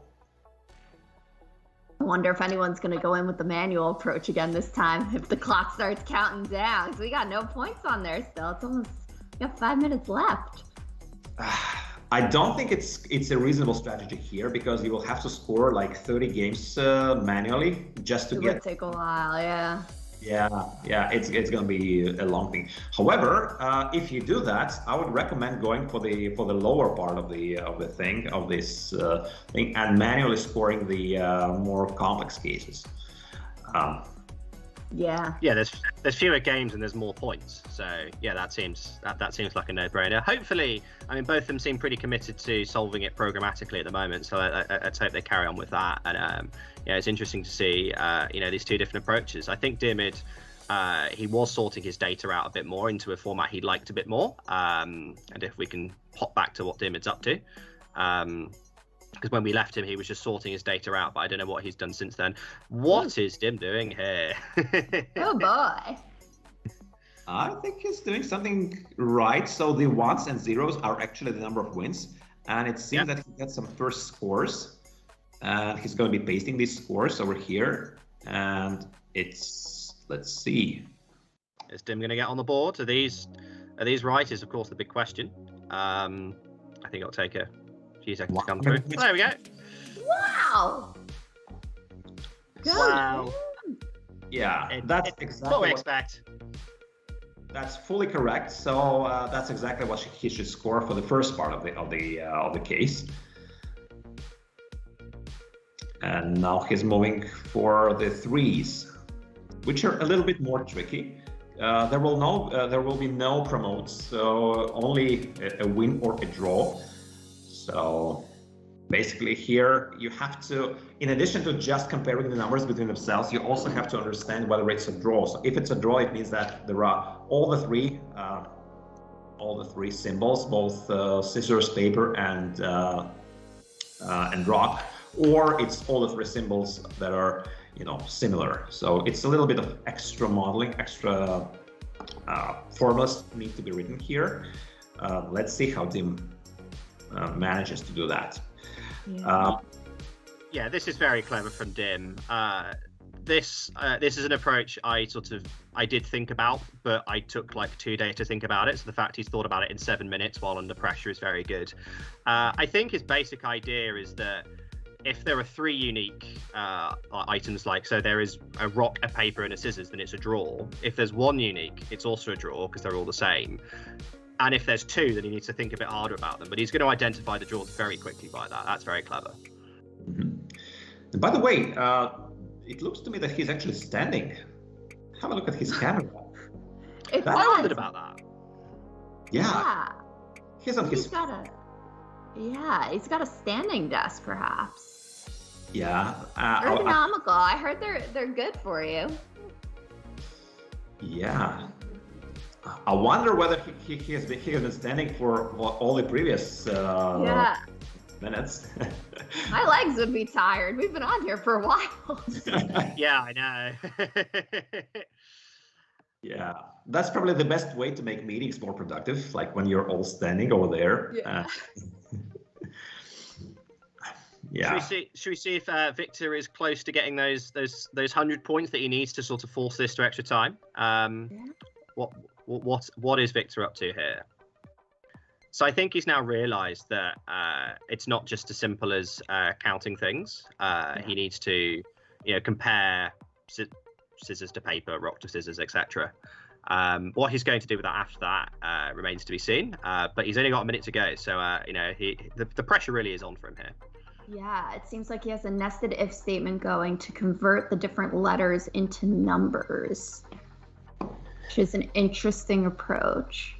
Yeah, he's gone through the effort of converting the symbols to letters. If he wanted them to be numbers, I would have just converted them to numbers, or just convert them now. Or done a Control F and replaced them. Yeah.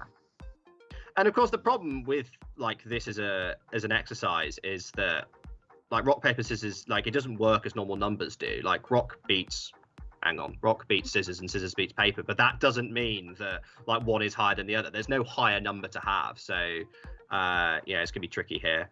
I think Victor might have realised that finding a place might be a bit faster, but unfortunately, I don't think he's got time. We got 10 seconds. It is a very tricky case. I think even getting any points in this is incredibly impressive. I mean, Dim is the best modeler in the world currently, and he's only got 100 points. Yeah. So, I mean, that just shows how difficult a task this was. Yeah. So, congratulations, guys. Congratulations, Dim. How did it go? Is he still modeling? Terribly. Yeah, you're honest. I've been doing all the other ones as we went along. I think this is definitely the worst I've done on it. I did think, out of all of them, looking at them, that this, if there was going to be a case that Victor had his best chance of beating you, this one looked like definitely the one where outside the box thinking might have helped a bit more. So, yes. But unfortunately, Victor, you just didn't quite have enough time there. How did you think that went? Did you think you were close to getting this 100 points?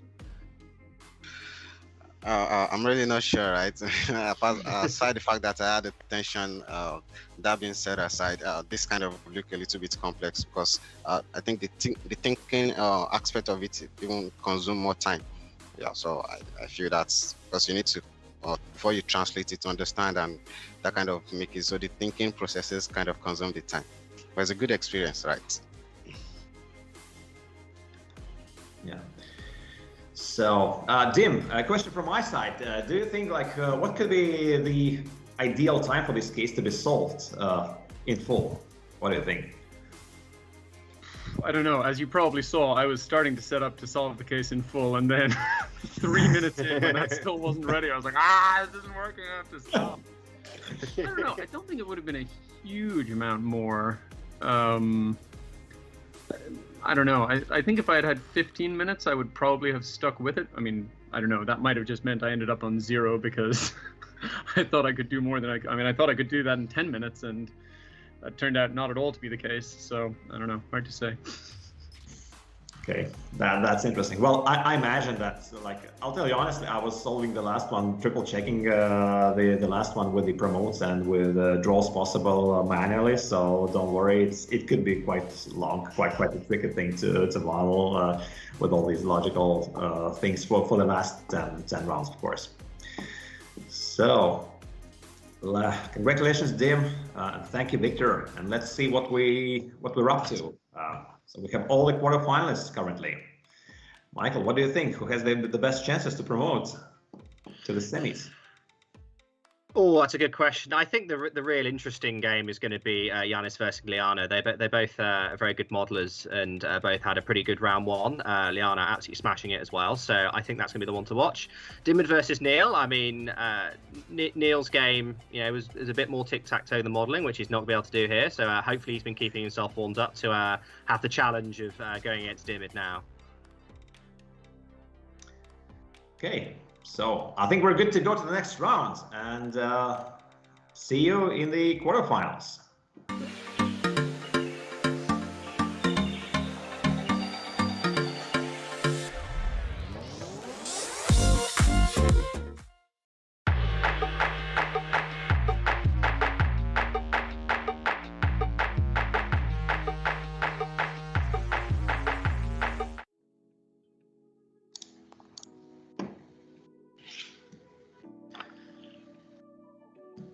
Okay, so we're back to the studio. Hello, everyone. Congratulations to making it to the quarterfinals.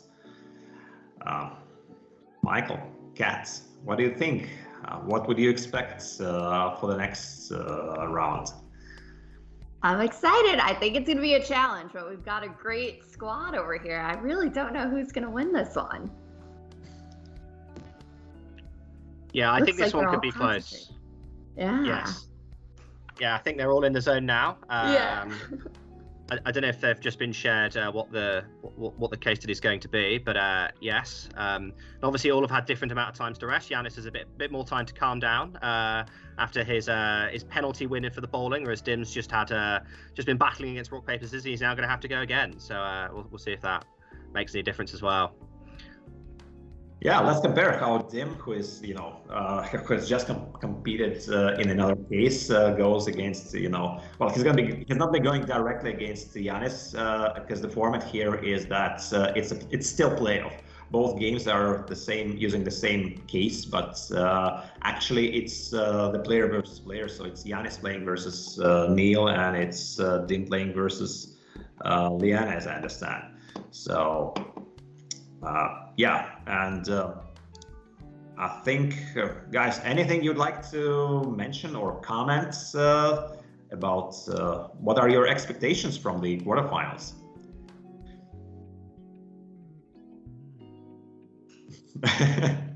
Stunned silence. Manage my time better than just now would be my open dream.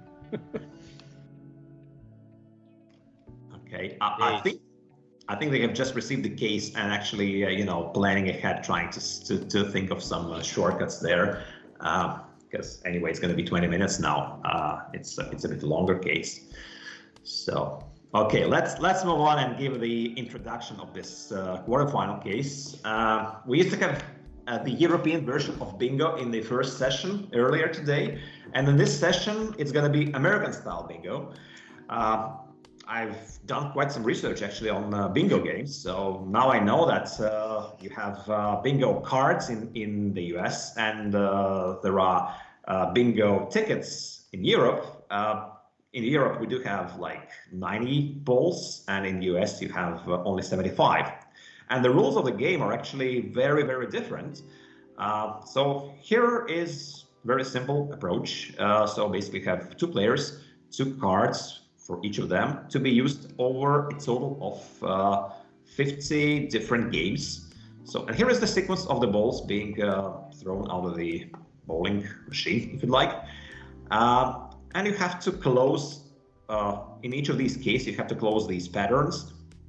So, for example, if it's an L pattern, then player A has to wait until all the numbers 44, 39, 15, 74, 12, and all these up to 34, only these that make the L shape over here appear, and then his ticket, then his card is complete. So he doesn't need to wait for like 23 or 19 under the L pattern. However, if in other games we have an X pattern, then it's, for example, 49 that he needs to get there. There will be a total of 50 games. There will be a total of 7 different patterns. 3 of them give you 15 points. We kind of deem they are a little bit easier. Other 3 of them give you 20 points. And the hardest of them is the Excel pattern. Might use a little bit more of modeling. And it's going to be only one thing like that. And it's going to be 140 points worth. So the answer to this case, basically what's the last ball, the number of the last ball draw.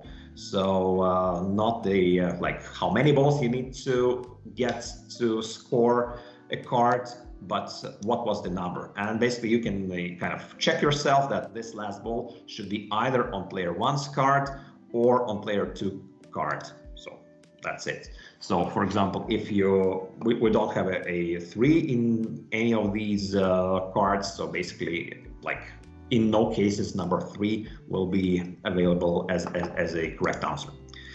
So Dear players, do you have any questions or any comments? Sorry, just double checking. You said the answer is the number of the ball drawn, not the sequence number, right? Exactly, yes. So if it's an L shape, so it could be number 44 or 39 or 17 or 8. So not the sequence, yes. Okay. So, Kat, I think the guys are good to go. They're all modeling in their heads. Let's just give them the 20 minutes countdown and start modeling. All right, let's do it. You ready? 3, 2, 1, and go. There are 20 minutes on the clock. Excited to see what you do here. Okay, so our director team here goes for the country mate. They're all rooting for him as well. Yeah, Janis started by opening his Excel options. I'm unsure what option he was changing, but that is it's a bold move to start with. What do you think the main problems with this case are going to be? How are they going to get stuck? I mean, one thing to definitely consider is the free space that a couple of them have in the middle there, and accounting for that. Also, what is the format of these balls? Is it like there's a ring around it? It almost looked like before. What's the format of that? Yes, exactly. That's the ring here, and you have just noticed that Janis was trying to insert some columns before the table, and he spent like about 10 or 12 seconds just by moving this to the right. And the reason for that is because, yes, these are rings, these are objects, Excel objects. Mm-hmm. You know, I was trying to make the conditional formats to make all these numbers look like real bingo. They worked okay. It seems that Janis' computer started to be slow there. That was definitely not a good idea to move. Now he's thinking, yeah. What he needs to think he's just realizing, there's now 4,000 circles on his spreadsheet, which I'm sure was a lovely Friday evening for you to put all of those in place there, Andrew. Sure, that was a lot of fun, but it does look very nice, so that's very good. Yeah, they really do really nice. I mean, visually, that's one of my favorite cases over here, and you see that like numbers from 1 to 15, they are all colored in blue. Numbers like 16 to 30 are red, and so on and so on. So just like in real bingo.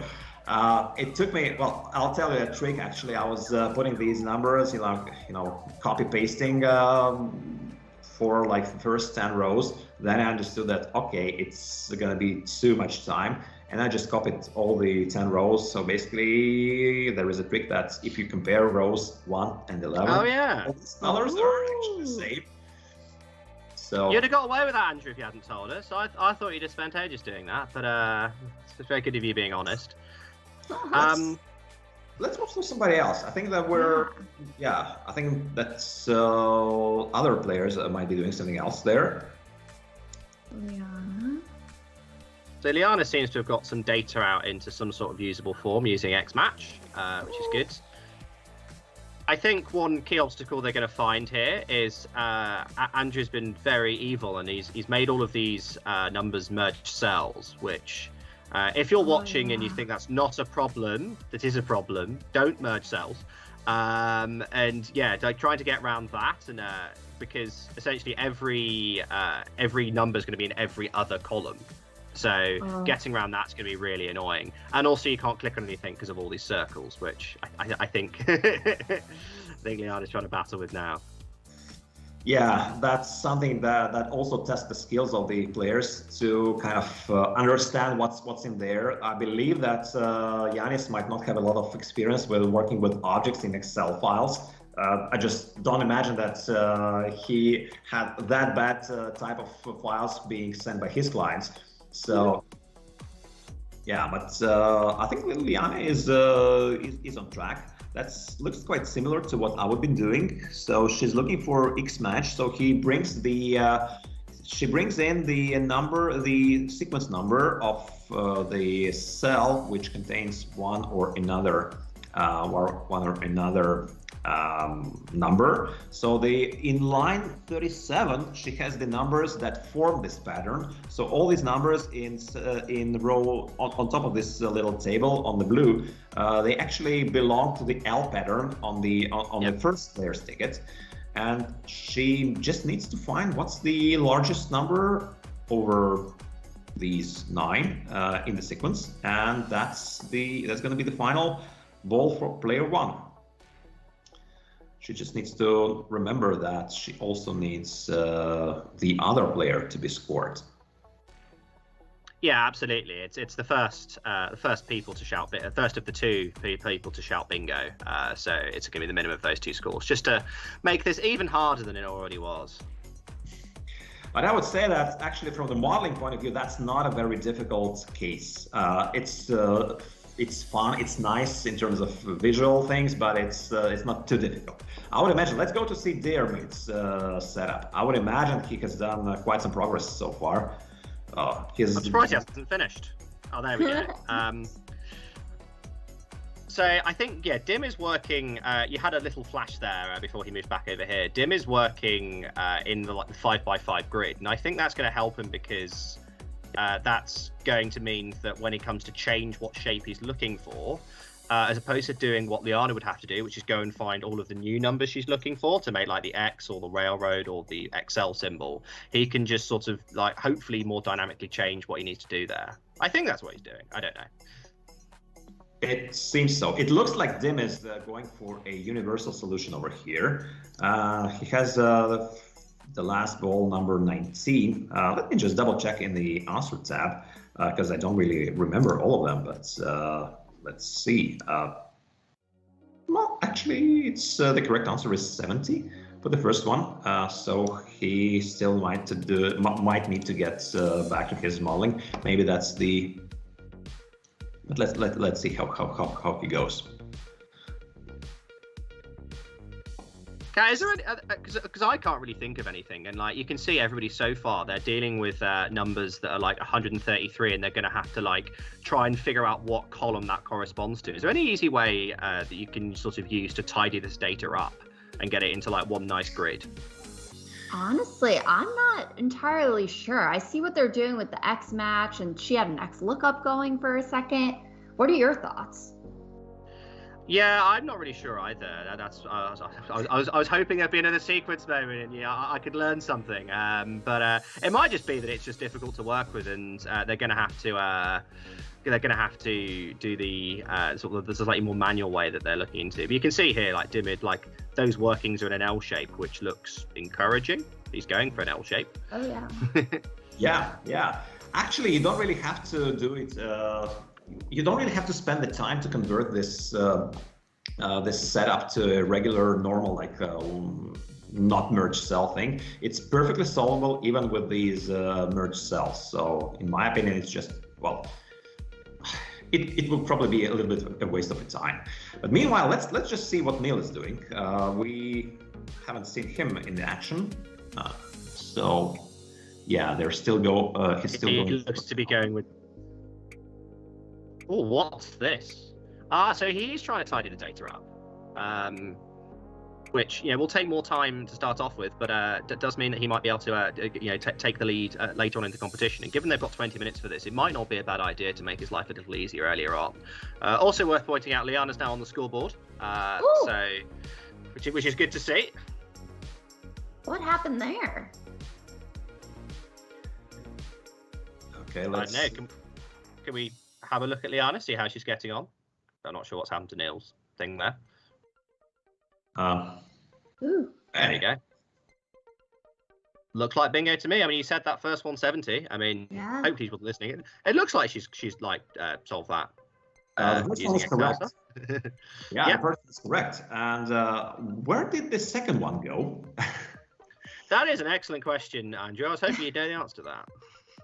I mean, I was able by selecting this setup with merged cells, but I was not that able to just hide an answer tab over there. Like a little formatting faux pas. I don't know there.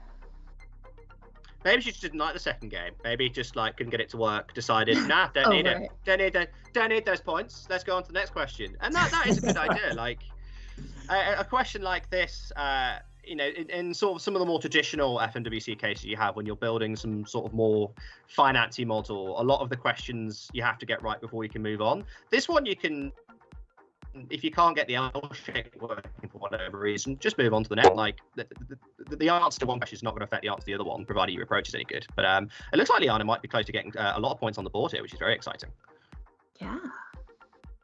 Yeah. On the other hand, basically, this one is actually solvable with the same approach and with like universal formulas. It could be well solved with, let's say, oh, she's pasting the answers right now. But let's see if this changes the scoreboard anyway. And after that, I'm going to tell one of the ways to approach that with the universal formulas. So. Yeah, that's a problem. Like you see, it's difficult to paste to merge cells because the cells in the answer tab as well. That's another. Doesn't like it, does it? Oh no! Don't do that. Oh, don't do that, Lianna. Okay, should we get out? Oh. I mean, to be honest, I think there's only 50 questions, aren't there? I mean, in 20 minutes, you can probably just calculate them all and just type them in. Like you've done all the heavy lifting with Excel. If this is going to be difficult to do. Well, if you just link these numbers into the answer tab that's on the question in your Excel desktop, then you just can link this to the answer tab, and that's going to work perfectly. So that's probably the easiest way to do there. But it's much easier to be sat here than it is to be sat there, isn't it, Andrew? Yeah, well, that was not the plan over here, of course. Okay, meanwhile, well, anyway, Lianna is in the lead now, but let's move on to other guys and see how Diarmuid is doing, because he was about to put a universal model to solve everything.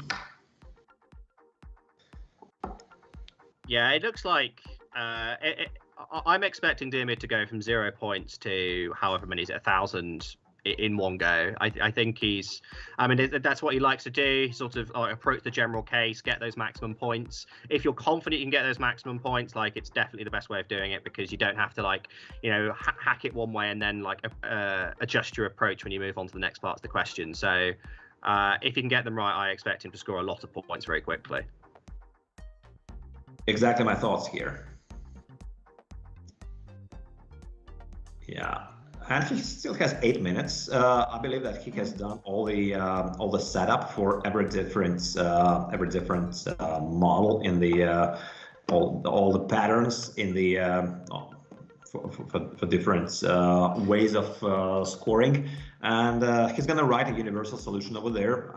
And he has like 7.5 minutes left. I believe he might really go ahead there and do that.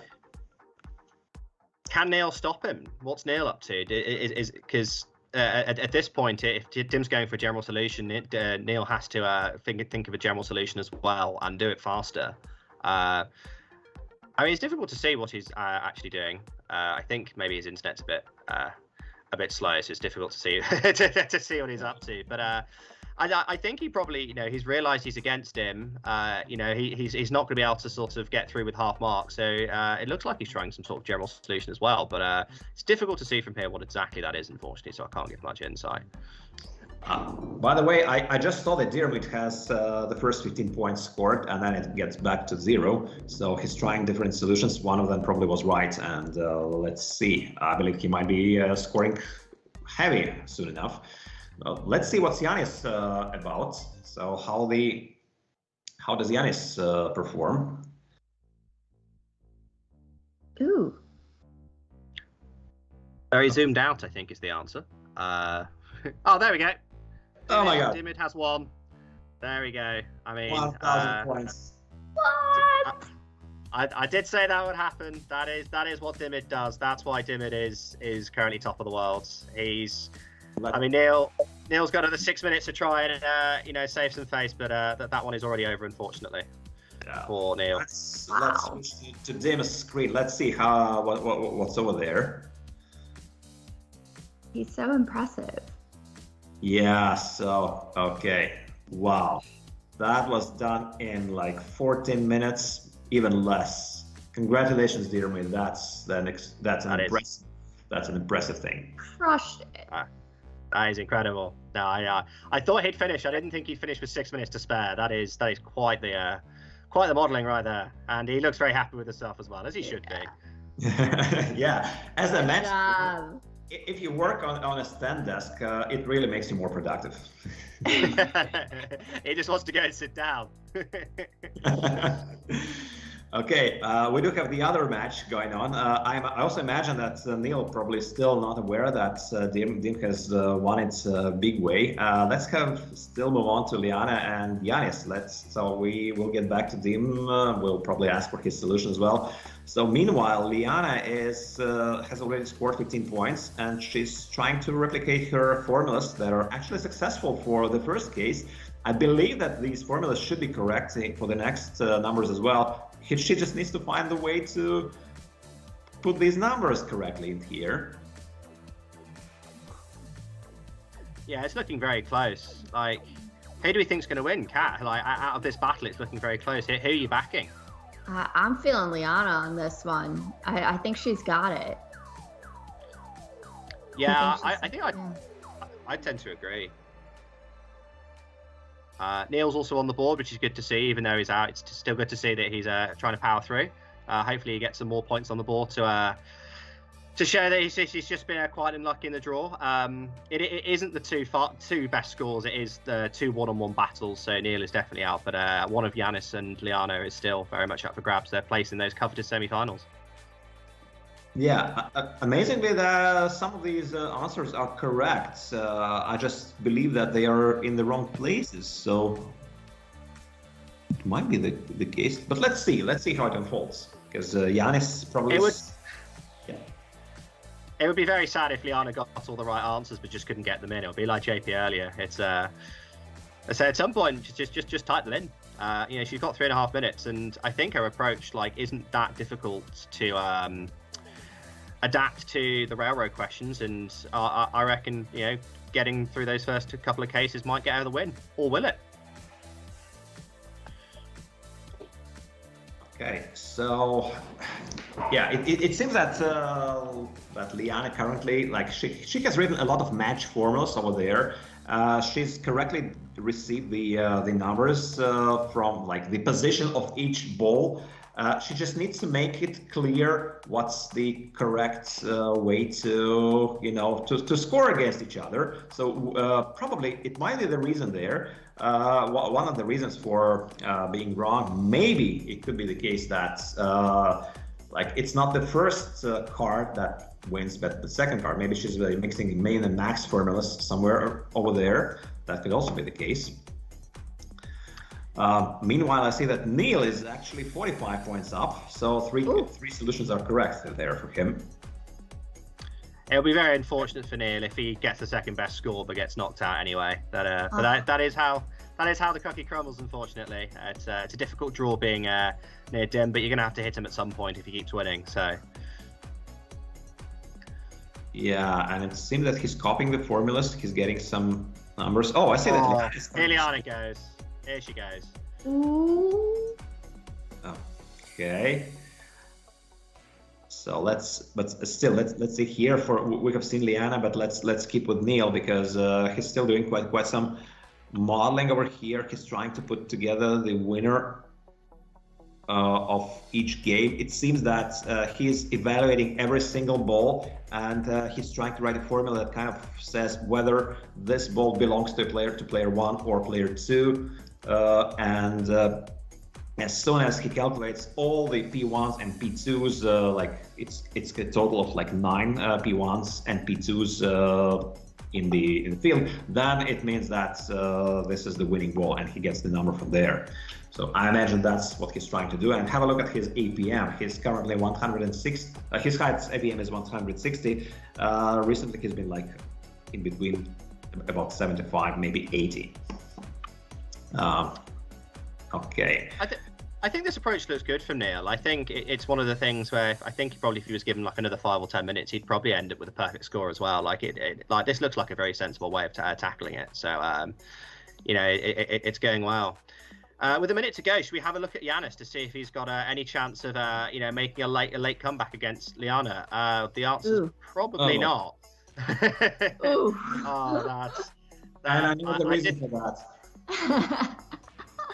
I know the reason for that, guys. I think that the key error there was to insert columns before the objects in the very beginning of your file. So if you have to move like countless objects in Excel by a couple of columns, that takes a lot of computer power, and that's probably one of the reasons that later took up his computing power, and he was not able to produce the solution because it was just working slow. So 14 seconds left. I don't think that it's it restarted, but that's very sad to see. Sorry, Janis. 2 seconds left. 1 second left, and here we have it. Wow. Ooh, Lianna just went to 105. Oh yeah, Lianna's keeping on going. Looks like she's quite enjoying this one, but I think we're going to have to stop her now, unfortunately. Well, she can carry on after we finish. Free country. Let's bring everybody in. Should we start with Diarmuid? I mean, that was pretty easy for you, wasn't it? It went a bit better than the last one. Sometimes when I shoot for the moon, I hit it. Yeah. You know, we were rooting for you to score massively because we were looking at what you're doing. We understood that basically you're going for a full solution for every single problem there, and like it was a nil all the time, and then suddenly out of a sudden it was like 1,000 points out there and a green tick that symbolizes that. That's how I like to do it. Yeah. And that's a risky approach, actually. Yeah. Didn't it cost you the first place in one of the World Championship finals? Once? No comment. I mean, I always go for, swing for the fences because it's never going to win in the end if you don't. It's like, go big or go home. I love it. It's wildly impressive. With minutes to spare, might I add. Like 6 minutes to spare. It's wild. Yeah, I could have done with those in round one. Congratulations, Lyanna. It's a great result. So congratulations on getting it to the semifinals tomorrow. So yeah, like how did it go? How would you rate this Excel? This one was, whoever wrote this is a little bit evil. I deleted all the objects and thought I was home free and then just kept bumping into merged cells, unfortunately, but still pretty fun. Janis, what happened with you? What? I think, Andrew, you already highlighted the problem, and it was, I think, 7 minutes in when I understood that it's not working. Everything is so slow. I want to scroll up to see the bingo, those numbers, and it just takes forever for me. The worst thing is that I knew the technique which I will use. I wanted to use index match to find at which at which number that particular number was taken, and then just use the max function and see which person won or lost. But I needed to restart my Excel, and it took like 5 minutes, so nothing could do. But yeah, nice experience, and as Andrew already highlighted, most probably the clients are not sending me the Excel with the objects. Yeah, I think the problem started at the time when you started to insert columns before the table, not after the table. And if you move, like, how many objects were there? Like, countless, actually. So yeah. But nice experience, and now I will know. Yeah. So. Finally, Niel, how did you find that? I think you beaten by the better man on the day, but it looks like you really were making some headway into that. Yeah, I think when I first attempted the exercise, I saw all of the the merged cells, which threw me a bit off. I spent a bit of time to try and figure out how do I get around all of that, and then eventually I settled on a bit of a workaround. But I think at that point I've lost quite a bit of my time. So yeah, unfortunate, but it was still quite a interesting exercise. Yeah, I think if the draw was you versus Lianna, it would have been quite the battle. I think you two really were trading blow for blow. I think you both finished on 90, but fortunately, you had to fight Diarmuid instead, who pretty much got everything right in 15 minutes. So, a bit unlucky there. Yeah. So congratulations to the semi-finalists, and let's see the big picture. So we have completed the 2 sessions today, and we have the 4 stars of the show that will be playing tomorrow. So it's going to be Diarmuid early versus Lianna Gerrish. That's an All-American semi-finals, so we'll definitely have an American finalist there. And it's going to be Willem Gerritsen from Netherlands and Gabriela Struy from Poland competing in the other semi-finals tomorrow. So that's what we expect for tomorrow. It's going to be the same time as today. It's been quite lucky for some of the guys, especially for Chong from New Zealand, not to qualify, because otherwise, if he qualified, it's gonna be like 2 a.m. New Zealand time to start tomorrow. Unfortunately, the time zones. This time, that's the best we could create for the time zones. Okay. So, Kat, Michael, how did you like today's session? I thought it was awesome. It was actually incredibly suspenseful over here. My face hurts from smiling so much. I feel like the vibes were great. Everyone was in there just doing their best. And I think it was an awesome match. Yeah, I think some really good battles there. Very, very enjoyable to oversee and get to commentate on. So yeah, many thanks for having me. And thank you, Michael. Thank you, Kat. That was a great experience, and I think you both did just great. That was great commentary from your side. I love these countdowns from Kat. That's a unique feature. We might ask you for some videos to maybe of our next round. Yeah. So. Yeah, and basically a couple of other things we just want to mention that first of all, like all the cases for today are available on our FMWorldCup.com website. So some of them are free, others are paid. More of the finals cases will be available tomorrow. Most of them will be free as well. So yeah, and if you like the show, if you like this event, in November and December, we're going to have a similar but bigger event. We're open to anyone. If you want to be a star of the show, if you want to be if you're a star, Excel star in your company and you want to show it to the world, go ahead, sign up, and we will be welcoming you in November and December in this virtual studio, fighting against the world's top guns, or maybe not that top guns, depending on the draw. So it's all the surprises are possible in the playoff format. Okay, so I think we're done. Thank you very much, Kat. Thank you very much, Michael. Thank you for having me. Yeah, this was so much fun. Yeah, indeed. Great. So great, and thank you again, and see everybody tomorrow on the final session, same time as today. Bye.